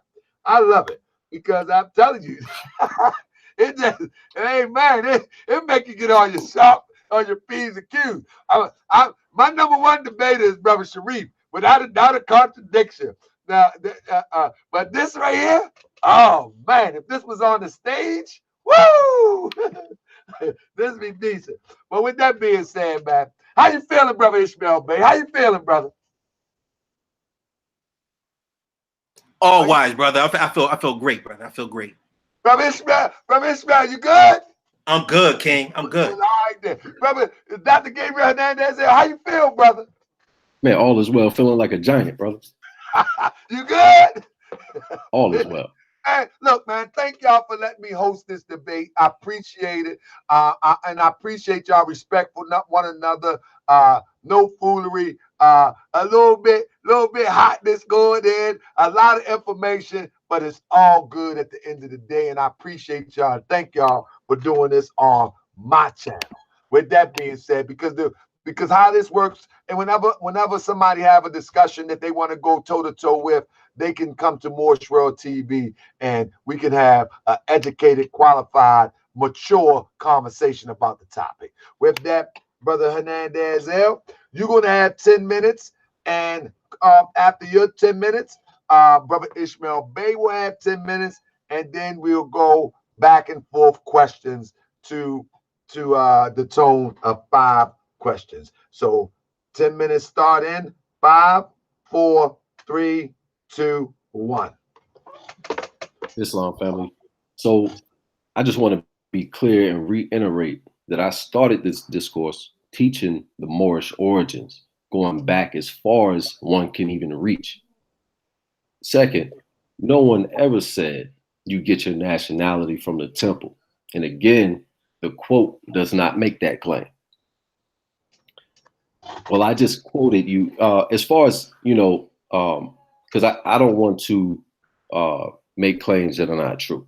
So, the only reason that I associated you with Sharif's work in 1991 up until the early 2000s was because of your words saying that you were with him. And that's what he was doing. So if you guys are running together, that's just what it looks like. But my apologies if you were not taking part in that. Okay. Furthermore, I also served under Brother Khalid Muhammad here in Atlanta, Georgia. So I'm not sure what that means. Or how does that even relevant to the conversation? I've also done security for Brother his name has slipped my mind for a quick second. What's the brother's name? The head of the NOI. Excuse me for forgetting the elder's name. But I've done security for him under the orders of Khalid Muhammad. So, I'm just not sure how that relates. But furthermore, you misquoted me. So I'm gonna step back just for a second because I want this to be clear. So let me get this screen share back together. I don't want nobody to, misquote me or mistake what I said. Yeah, is that screen share clear, brother? Yep. Okay. So this is what I said about the Cherokee grandmother. I said, just because your grandmother is a Cherokee does not automatically make you one. Okay. Sure, by blood and because of your blood ties or birthright or heritage, you are afforded the opportunity to apply for membership because you weren't born into the actual tribe and to be officially accepted into that family. So if you are outside of the temple and you weren't born into it and claiming to be a Moor, yes, you're still a Moor, you're still a Moorish American, but you're not official. And you're fostering this unity if you know about the temple. You're splintering the power that comes with unity if you know about the temple and you claim to be in support of Prophet Muhammad. In the Prophet's day and time, not every member was a practicing Muslim. So we teach all men must worship under their own vine and fruit tree, but they were card-carrying members of the MST of A. So be clear on that. So let me fast forward back to where I left off so we can get back to the meat of this presentation. All right, that's where I left off here. So Prophet Noble Drew Ali speaks to the nations. If you have race pride and love your race, join the Moorish Science Temple of America and become a part of this divine movement. Then you will have the power to redeem your race, because you will know who you are and your forefathers were. Because where there is unity, there is strength. Together we stand, divided we fall. Come, good people, because I, the prophet sent to redeem this nation from mental slavery, which you have now, need every one of you who think that your condition can be better. This is a field open to strong men and women to uplift the nation and take your place in the affairs of men. If the Europeans and other nations are helping me, why not you? It is your problem. The Negro problem is being solved only as it can, and that is by the Moorish National Divine Movement. If you have a nation, you must have a free national name in order to be recognized by the nation as an American citizen. This is what is meant when it said, seek ye first the kingdom of heaven, and all other things will be added unto you, by the prophet. The divine warning by the prophet for all nations. The citizens of all free national governments, according to the national constitution, are all of one family bearing one free national name. Those who fail to recognize the free national name of their constitutional government are classed as undesirables and are subject to all inferior names and abuses, mistreatments that the citizens care to bestow upon them. And it is a sin for any group of people to violate the national constitutional laws of a free national government, and cling to the names of the principles that delude to slavery. I, the prophet, was prepared by the great God Allah to warn my people to repent from their sinful ways and go back to the state of mind to their forefathers' divine and national principles, that they will be law-abiders and receive the divine rights as citizens according to free national constitution that was prepared for all free national beings. They are to claim their own free national name and religion. There is but one issue: for them to be recognized by this government and of the earth, and it comes only through the connection of the Moorish divine national movement, which is incorporated in this government and recognized by all other nations of the world. Now, let me quickly play this link. I don't know if you guys can see that link. I'm going to play this really quickly here. This is a quote. Listen. To come to urban America. Can you guys hear that? Deal with with Islam before Noble Drew Ali. So now that they have that history, they take backdoor routes in order to try to acknowledge Noble Drew Ali, but then try sooner or later plug it into their form of Islam. But the facts are clear that we were not taught to practice their form of Islam. That's right. We're not taught that. We're not to practice that. We're taught to practice a form of Islam that is custom made for us and our condition. We had a prophet sent to us for us, and we wear his name and come in his name as a family name and titles, as a Moorish society acknowledged by Resolution 75, 1933. So as a Moorish society, we are recognized and our titles have been returned to us. So we function under these particular titles. Right. So you heard the brother say that he basically agrees with the prophet. So all true Moors will and must obey the laws as laid down to them by their prophet. If they lose confidence in their prophet, they should turn in their card and button, cease wearing their turban and fez, and return to the state where I, the prophet, found you. Return to where you come from, brother. You know, whatever you were doing before, just do that. You don't want to join the temple. You don't want to get involved in the temple politics. Your reason for not joining the temple, according to a post that you put up on Facebook, is that temple politics is non-productive. Now, that is a false statement, brother. If I have ever heard one, allow me to show and prove the power of temple politics. Here's my brother Kahaka. This is what temple politics look like. That's temple politics right there. Okay. Unity. It's about unity, strength in numbers. You being outside of the temple, this unifies us and makes us less powerful. Why is it important? Because the unity The 3,000 to 5,000 Moors who showed and proved what political power truly looked like by casting a sacred ballot when, according to the mainstream academia, we didn't even have the right to vote. When we are united, we are unstoppable, and we can take control of our local municipalities with ease, gaining a greater economic and political power, putting in office the first Moorish American congressman in 1929. Since the year of 1901, Oscar the Priest was elected along with a judge and an alderman at the least that year of Chicago. Now I'm going to end this debate because I'm going to play the clip again because I like the way Ishmael Bey tried to spin what the Grand Sheikh Heru Renisi El had to say, but I'm going to keep it nice and clear. We're going to let the Sheikh speak for itself so we can see what the context was. Islam. Islam?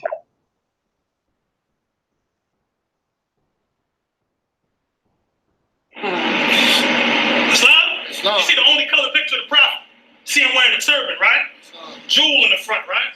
And he's wearing a feather, right? What's the feather represent? That's one demonstration. Go a little more ancient. That is true. Go a little more ancient. Let's take it back about 5,000 to 7,000 years ago, Northeast Africa. Talk about the Hall of Judgment scene about Osiris. And Osiris is sitting on the throne, right? And Tahuti is standing there in the scales. And on the scales, there's a heart and there's a feather. And it said that the heart has to be as light as the, which the scales represent the seventh house, which the seventh house is Libra, which is balance. Which means the deeds of your heart have to be as light as a, and the prophet got a feather. And that feather represents Ma'at, which is balance, which is harmony, which is Islam. Or Islamism. The whole time religion. No one's probably don't know. Who's smarter than the prophet? I don't want to be in the temple. Those are temple Moors. What other kind of Moor is it but a temple Moor? Ain't no such thing as a Moor without being in the temple. Islam? Was there such a thing as an Egyptian priest and not being in the temple? Jesus was in the temple if you need that degree. Right. Islam? Masons in the temple. Oh, excuse me, they call them tribes. They don't get temples to the third birth, which is called the ancient Arabic order of the nobles and Mr. Tribe. And that's the Asiatic degree, it's the ancient Egyptian Arabic order of the nobles and Mr. Tribe. And then all their temples become named after Asiatic. Mecca, El, Bay, Cairo. You got a European with fez on it says Islam. Right? But Islam is a jihadist terrorist religion. Right? But the same European that promotes that propaganda on Fox News got a fez at home that says Islam. Right? And you think they don't know what the prophet was? So family, to close, if you missed it, if you are outside of the temple and you are Moor, and you are causing disunity within the movement and you are splintering our power. Peace and love. So brother Ishmael Bey, Islam? Islam, fam. Okay, let me so I let that play out, brother. You know, my brother Heru Renisi, I wasn't gonna cut his wisdom, so I just let that play out, and it went over 1 minute. I hope I didn't bother you a bit. You played it, I let him play it, but you know, I wanted just to let it play out, not expound upon it, but let it play out. But I did let it go over a minute. So if you need an extra minute, you welcome. No worries at all. No, it's no problem. Yeah. I ain't want to cut my brother wisdom though. You know what I mean? Absolutely. So, but the floor is yours, brother. We got okay. 10 minutes. Give me 1 second. This is a good demonstration going on. Give me 1 second. We got 10 minutes, so I'm gonna stop it, reset it, and you have 10 minutes starting now. Okay. It was nice of him to actually play it, but he added no more words to what was already supplied. The Sheikh asked the question, and then he answered the context upon the question, which was already dealt with. So what we're dealing with here is the claim was made, but while he actually replayed, he played a part of what I was stating about Moorish Americans versus regular Islam. And that's all a fact. In fact, that's what the Sheikh was just saying just now also. But what I was saying was that there's a difference between a Moorish American, how we practice Islam, as opposed to an Arab. So to worship and to go to Mecca and to do these type of things and the prostration that an Arab would do is different because a prophet was sent to the people. And then Brother Gabriel L. tried to glance over the fact that in that audio that he just played, I dealt with resolution number 75 in 1933 and the context of moving as a Moorish American society, being recognized within the temple and outside of the temple. But he says that there's no unity between those outside of the temple and those in the temple. That's what he said. He said Brother Ishmael doesn't unify with brothers in the temple. That's what he said. He said Brother Ishmael causes division inside of the temple by the works that I do outside of the temple, and there's no unity, that one practices disunity. Again, another bold-faced lie and slander. He's been doing that a lot tonight because I'm very well unified with many brothers inside of the temple and outside of the temple. Many sisters inside of the temple and outside of the temple. And then he played as if he didn't know why I had mentioned Khalid Muhammad's name and another person's name that he couldn't even remember that he was supposed to be so close to and doing security for. The context was that I was in the Nation of Islam for well over a decade during the years that you were saying that I was selling Moorish license plates. Again, another lie. So that's what I was emphasizing, that I was in the Nation of Islam as a minister for those years that you were falsely accusing me of. That's why I had brought it up, brother. So I don't want you to be confused, that context upon which why I said what I said. The rest of the public understood what I meant when I said it, but apparently you didn't, brother. So I hope you caught it the second time around, like you played that video the second time around. So let's deal with the facts of the situation. Moors have a genetic makeup, and within our genetic makeup, it allows us to function as Moorish Americans of what makes us who we are. So I have posted up on the back chat the genetic makeup of the Moorish identity, of that which makes Moors scientifically who they are. It's the geographic distribution. Outside of Europe, the E1B1 is found in high frequencies in Morocco, over 80%. Somalia, 80%, Ethiopia, 40 to 80%, Tunisia, 70%, etc. Distribution of the haplogroup E1B1B in Europe and Near East and North Africa. So this E1B1B, which happens to be my genetic makeup, is going to be a part of who I am genetically. So to be a Moorish American, it's a lot deeper than just the temple. Yeah, you throwing around all these terms, double entendres and et cetera, and dual meanings, etc. But you're the person who's locked into one dogmatic way of what you're trying to push, brother. Genetically, you should be able to prove exactly what the prophet had stated, that we are descendants of ancient Morocco. And if you're of ancient Morocco, you should be able to see genetically exactly what's being stated of why you claim what you are. So posted up in the back chat is my genetic makeup of what makes me African, as well as those parts of Africa, which is also Morocco. If you look down the genetic list of what's being supplied, brother, you're going to see, you see Morocco, South Morocco at number 66. You see North Morocco at number 76. You see Morocco at number 79. You see the genetic DNA makeup of what makes you part Morocco, or what makes you a Moor historically, genetically, and scientifically. So if you're born here in America, but yet you are of Moroccan descent, that alone makes you a Moorish American by your whole genetic makeup. So you trying to promote the fact that ain't no such thing as a Moor without being in the temple, again, proven to be a bold-faced lie, because genetically a person can prove that they're from Morocco and still be American. That in itself makes them a Moorish American.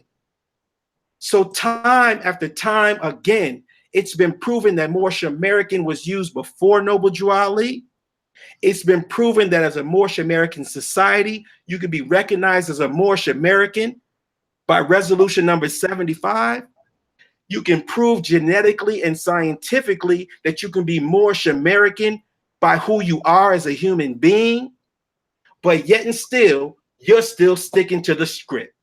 You're still sticking to the lie, locked in an ego trip and dogmatic pushing of an agenda that's to the detriment of really trying to reach people. Because the people outside of the temple, many of them, they find reasons to differ with those in the temple because they say, look at how these people spread lies. It's okay for you to say the best example of a Moorish American can be found within the Moorish Science Temple of America. That's having pride in what you represent and the organization of what you represent, and you should be able to love and embrace that.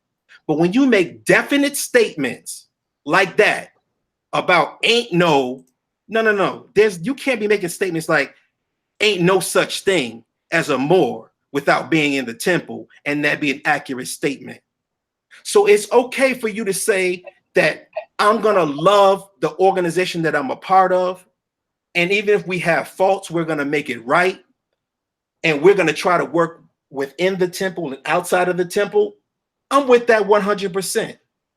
But you don't have the right to sit there and try to deny the fact that there are Moorish Americans that could genetically prove that they're Moorish Americans, and then you try to negate that, erase that, or minimize that by making a false statement like ain't no such thing as a Moor without being in the temple. You don't have that right. And when we push back and call it out to be the lie that it is, don't get all caught up in your feelings and then call for the debate, because that's exactly what you did.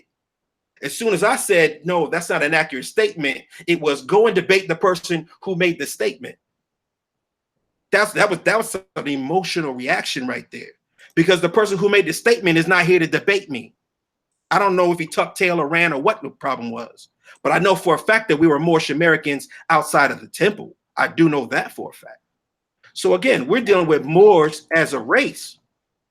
So what's being posted right now is the book is called White by Definition, Social Classification in Creole, Louisiana, by Virginia Dominguez, on page number 24. It states that when in 1768, Louisiana came under Spanish control, Spanish laws perpetuated the tripartite distinction. On one hand, Spanish administration meant the subjection of Louisiana to long-standing stipulations about purity of blood, a legacy of medieval concerns abolished in 1865. The concept of purity entitled only those not having neither mixture nor race of Moors, Jews, heretics, or convicts of the Inquisition. So again, Moors were recognized as a race. It says not having neither mixture nor race of Moors. Moors were recognized as a race within the context of 1768 Louisiana coming under Spanish control. So again, Moors are recognized as a race, as an ethnicity, scientifically, historically, culturally. And here you are trying to ignore that fact and put it in the context of ain't no such thing as a Moor without being in a temple.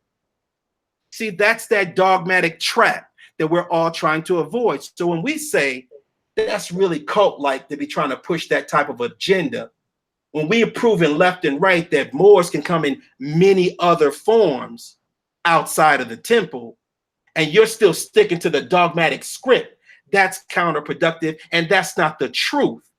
When truth is supposed to be one of the pillars that we're all supposed to embrace.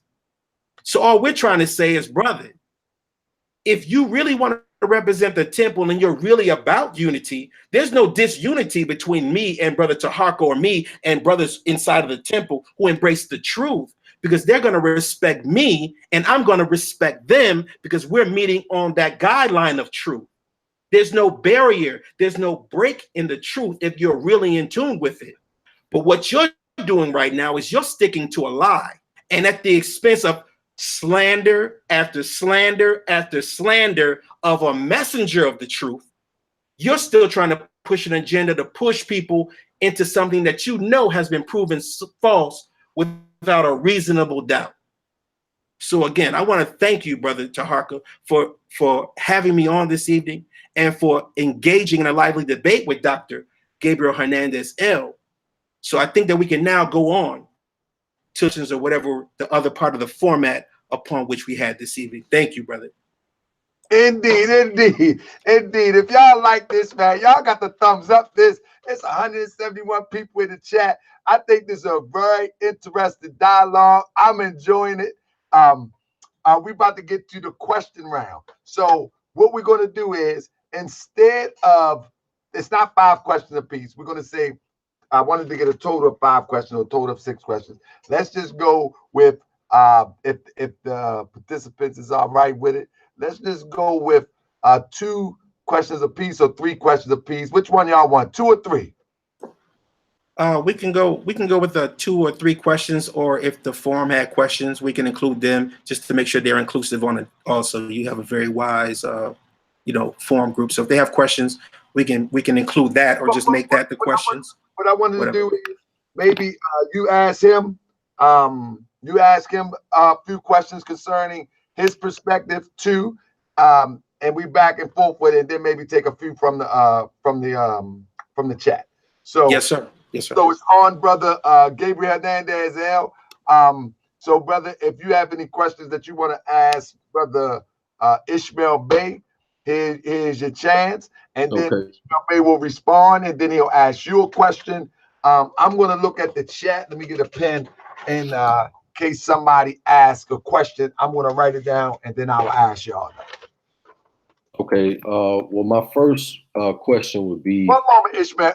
Brother Gabriel. If anybody have a question in the chat, put it in the chat now. I'm going to screenshot it or write it down real fast, whatever I can do the quickest, and I'll ask them the questions. Whether it's for Ishmael, let me know. If it's for Brother Hernandez, let me know. Islam, brother, the floor is yours. Islam, should I ask one question at a time, correct? Yeah, one at a time. Okay, Islam. All right. So my first question would be, since you claim to be a Moorish American, I would love to know, what is your national agenda as a Moorish American for Moorish Americans? My national agenda is to make sure that Moors are being supported by the truth and the facts. And that's my job and duty as a researcher. So what my duty as a researcher is to do is to find the truth, to ascertain that truth, and to deliver that information to the people. I've been in service of the people for over 40 years, and this is a part of my journey of serving the people. Islam. Islam. Brother Ishmael Bey, now the question is yours. Yes, sir. If the name of this is Ain't No Such Thing as a Moor Without Being in the Temple, brother, how do you explain Moors in other parts of the world? We have Moors that are in England. We have Moors that are in Germany. We have Moors that are all over this planet. How do you explain Moors all over the world? Well, I believe that in the first 10 minutes of my presentation, I made that quite clear. There's no doubt or contradiction about our antiquity or us being the original modern man in all parts of this planet. Islam. Islam. Any more questions? I can go to the people if you want. I'm getting them ready right now. Any questions from you, Brother Gabriel Hernandez? I guess I have one more, because this is something that kind of I think is interesting. I just would like to hear Ishmael Bey, because he is a smart brother. I just want to hear the breakdown and the logic. So as a Moorish American and an Asiatic Black man, considering you're a member of the NOI as well, how how do the two, you know, let me rephrase it. So how can you say you're a Moorish American and an Asiatic black man, considering you're a member of NOI, yet claiming a nationality as Moorish American? So you're still an Asiatic black man? What you find is with the teachings of the Honorable Elijah Muhammad and also from Master Farad Muhammad, they were extensions of a movement that came prior to them, which came in the person of Prophet Noble Drew Ali. And what you'll also find is historically, the brothers that I roll with within the fabric of the Nation of Islam, we always proudly acknowledge the fact that we were Moors. So when I came into the Nation of Islam, I came into the Nation of Islam as Ishmael Allah. You know, I've been a 5%er since 1982.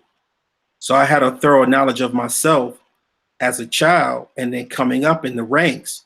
So that was just another extension of something that I had already known. I had embraced the fact that I was an Asiatic black man at the age of 12 years old, and that allowed me to grow as a part of my journey. But a part of that journey comes with nationality. So once you couple the nationality, because again, as the elder Dr. Clark had stated, black describes what you look like, but it doesn't describe who you are. So once you do find out and you identify your nationality of who you are, then you couple that. So that's why Dr. Khalid Abdul Muhammad could say that he was a Moor on the song that was played prior to the show. And he was building with brothers like me and brothers in the ranks. And we had Minister Troy Biot, or Bay, as you would say, Troy Biot out of Miami. He was one of the elders that we would go to for wisdom, and he was able to explain to us, as well as Sheikh Sharif out of Washington, D.C. They educated us on, even within the fabric of the Nation of Islam, that we had a Moorish identity, and there was a close bond and relationship between the Nation of Islam and the Moorish Science Temple, brother. Facts. All right. I'm trying to get a few of these questions. Ishmael reason. So one of the first questions is for Ishmael Bey. For what reason have you decided not to be a member of the Moorish Science Temple of America? Because of my respect for the Moorish Science Temple of America, there's some things that I will not bear false witness to. I will not bear false witness into something as far as me knowing what the facts are of me as an individual. So for me, if I see that someone is saying that I'm coming from the land of Canaan, and I'm going to put my name on that as an organization member, and I go through my own genetic background and I'm not seeing any Canaan in there, then I'm not going to bear false witness and push an agenda of something that scientifically and factually does not exist for me. I don't feel comfortable doing that. It doesn't mean that I look at anyone else different, or maybe their genetic background does. You know, maybe they are a Moabite from the land of Canaan. But I've just supplied my entire genetic background just now on this show, and nowhere on there is it. It's nowhere on there from Canaan or the Moabite regions. So I cannot in earnest stand there and promote something that just simply is not true for me scientifically, but I still embrace my brothers and sisters who may push that agenda or may actually have that lineage, because we're still family. But in short, so would you say, in short, and then I want to go to the Gabriel Hernandez. In short, so would you say the prophet lied about that? Because it only can be one way or the other. The prophet said we are descended from the ancient Canaanites. So would the prophet be a liar? No, I said that the prophet was not absolute in that statement. Huh? Because I know for a fact that I don't come from Canaan. Right. So okay. I come from Morocco. I can prove that, and I have proven that. Even tonight, I proved that. I come from ancient Morocco. Okay. So that part of the statement was correct. All right, let's get to the next question for Hernandez L.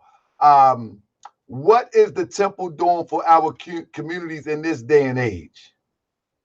The temple is doing many things. We are feeding the hungry. I personally, with my temple in Atlanta, we cook and feed the children and their families at the Atlanta Children's Shelter once a month. We do clothing drives whenever there's, a new school year. We do book bag drives. We're in the community. I mean, period.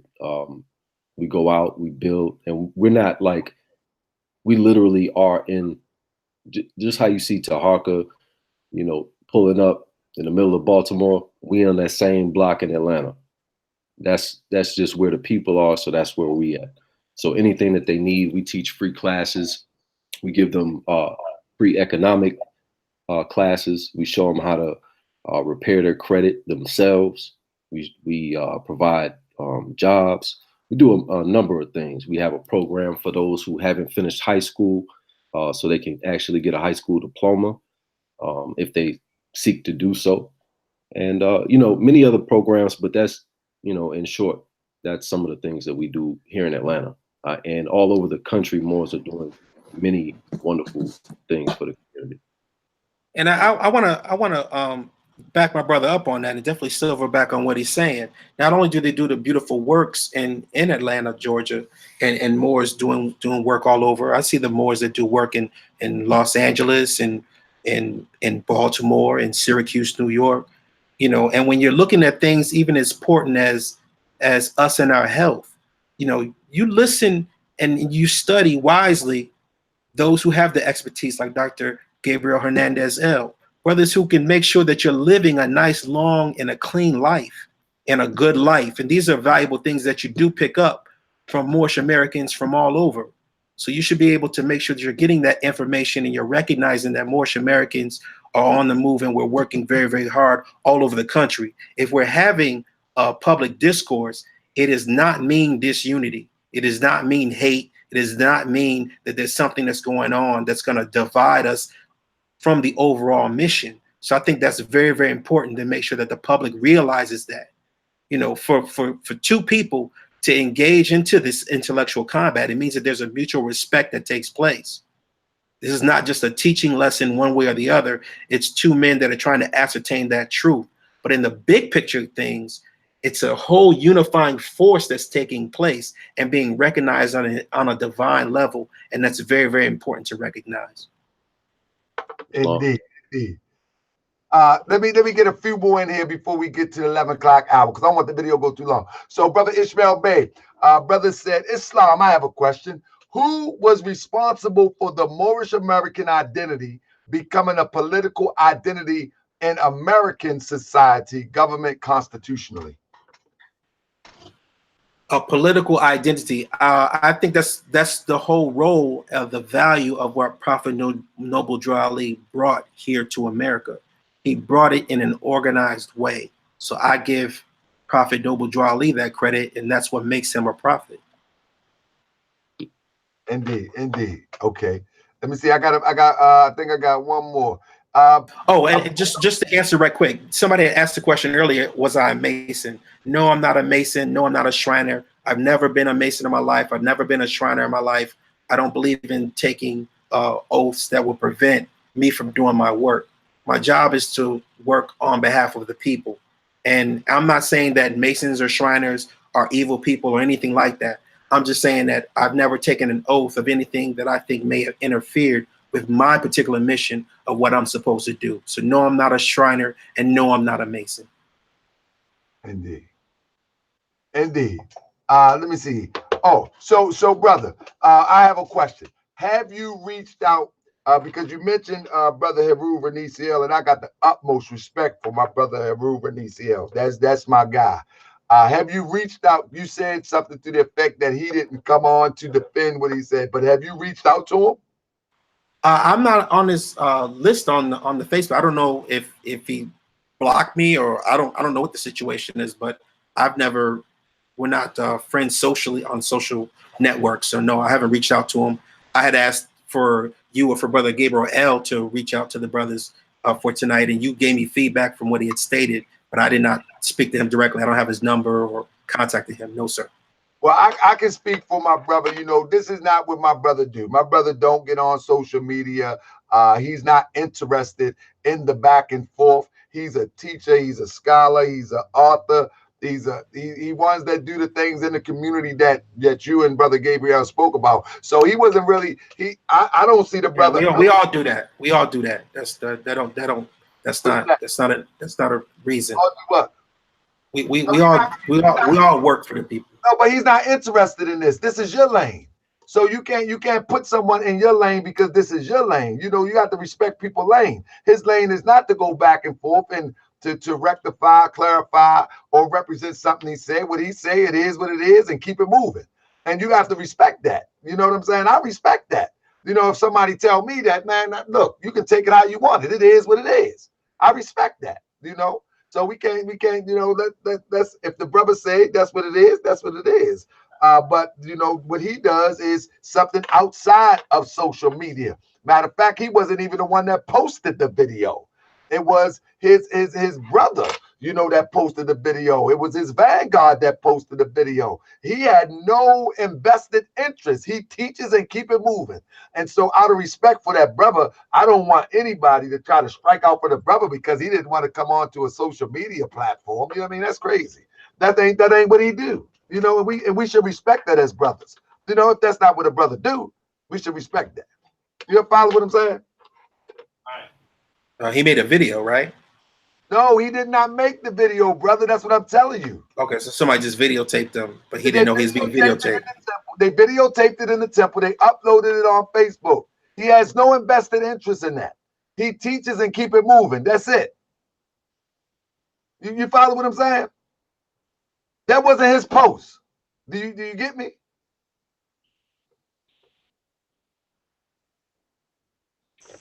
Okay, brother. Yeah, that was, I mean, you know, he teaches and keep it moving. Some people are like, that's just like Farrakhan, right?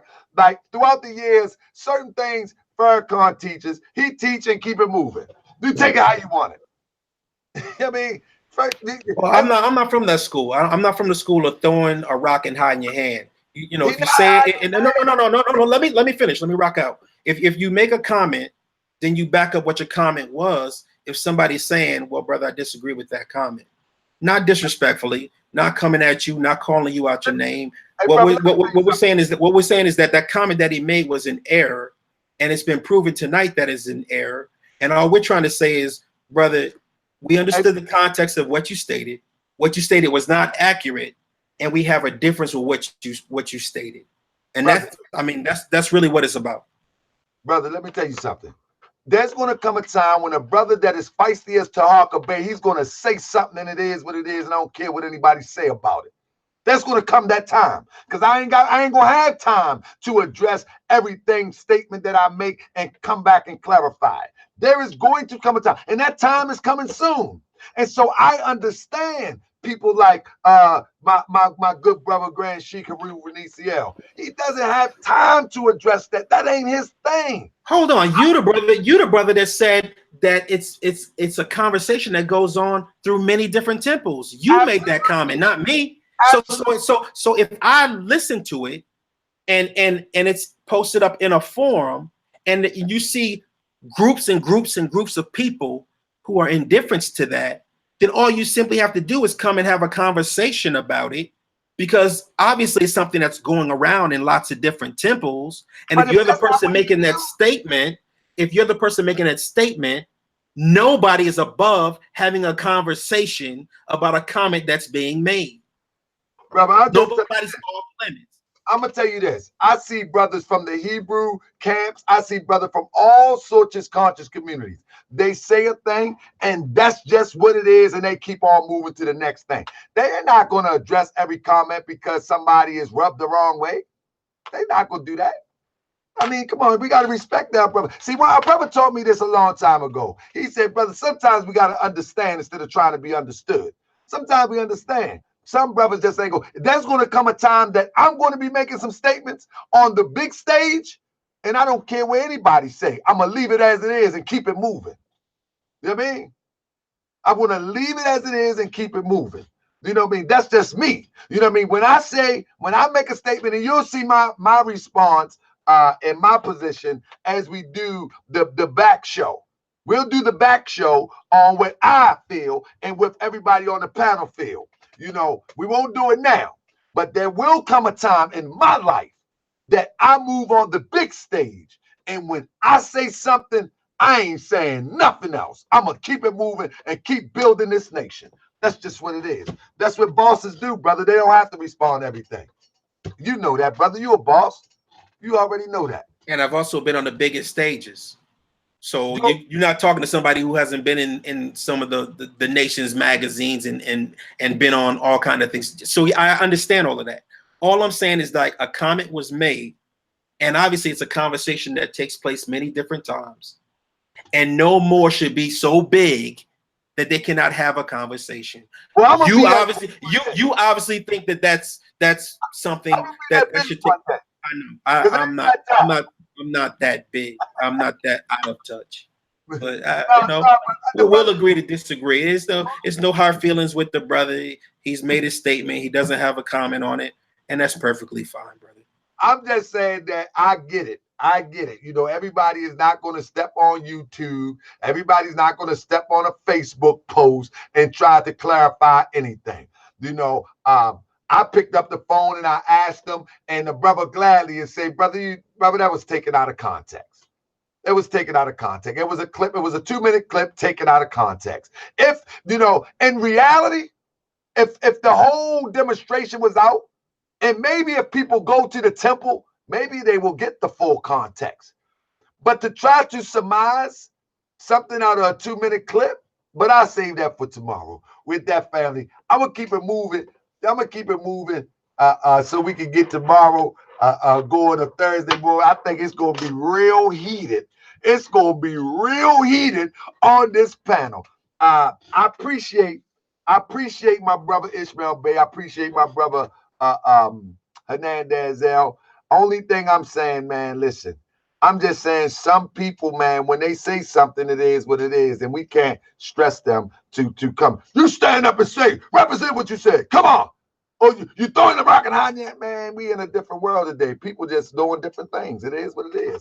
But I think the statement was worthy of a debate. I think the debate was real good, you know. And at the end of the day, I think we're gonna have a real lively discussion coming soon, maybe Thursday. I think it's gonna be Thursday. I want to get a nice panel to join. Ishmael Bey, are you available Thursday, brother?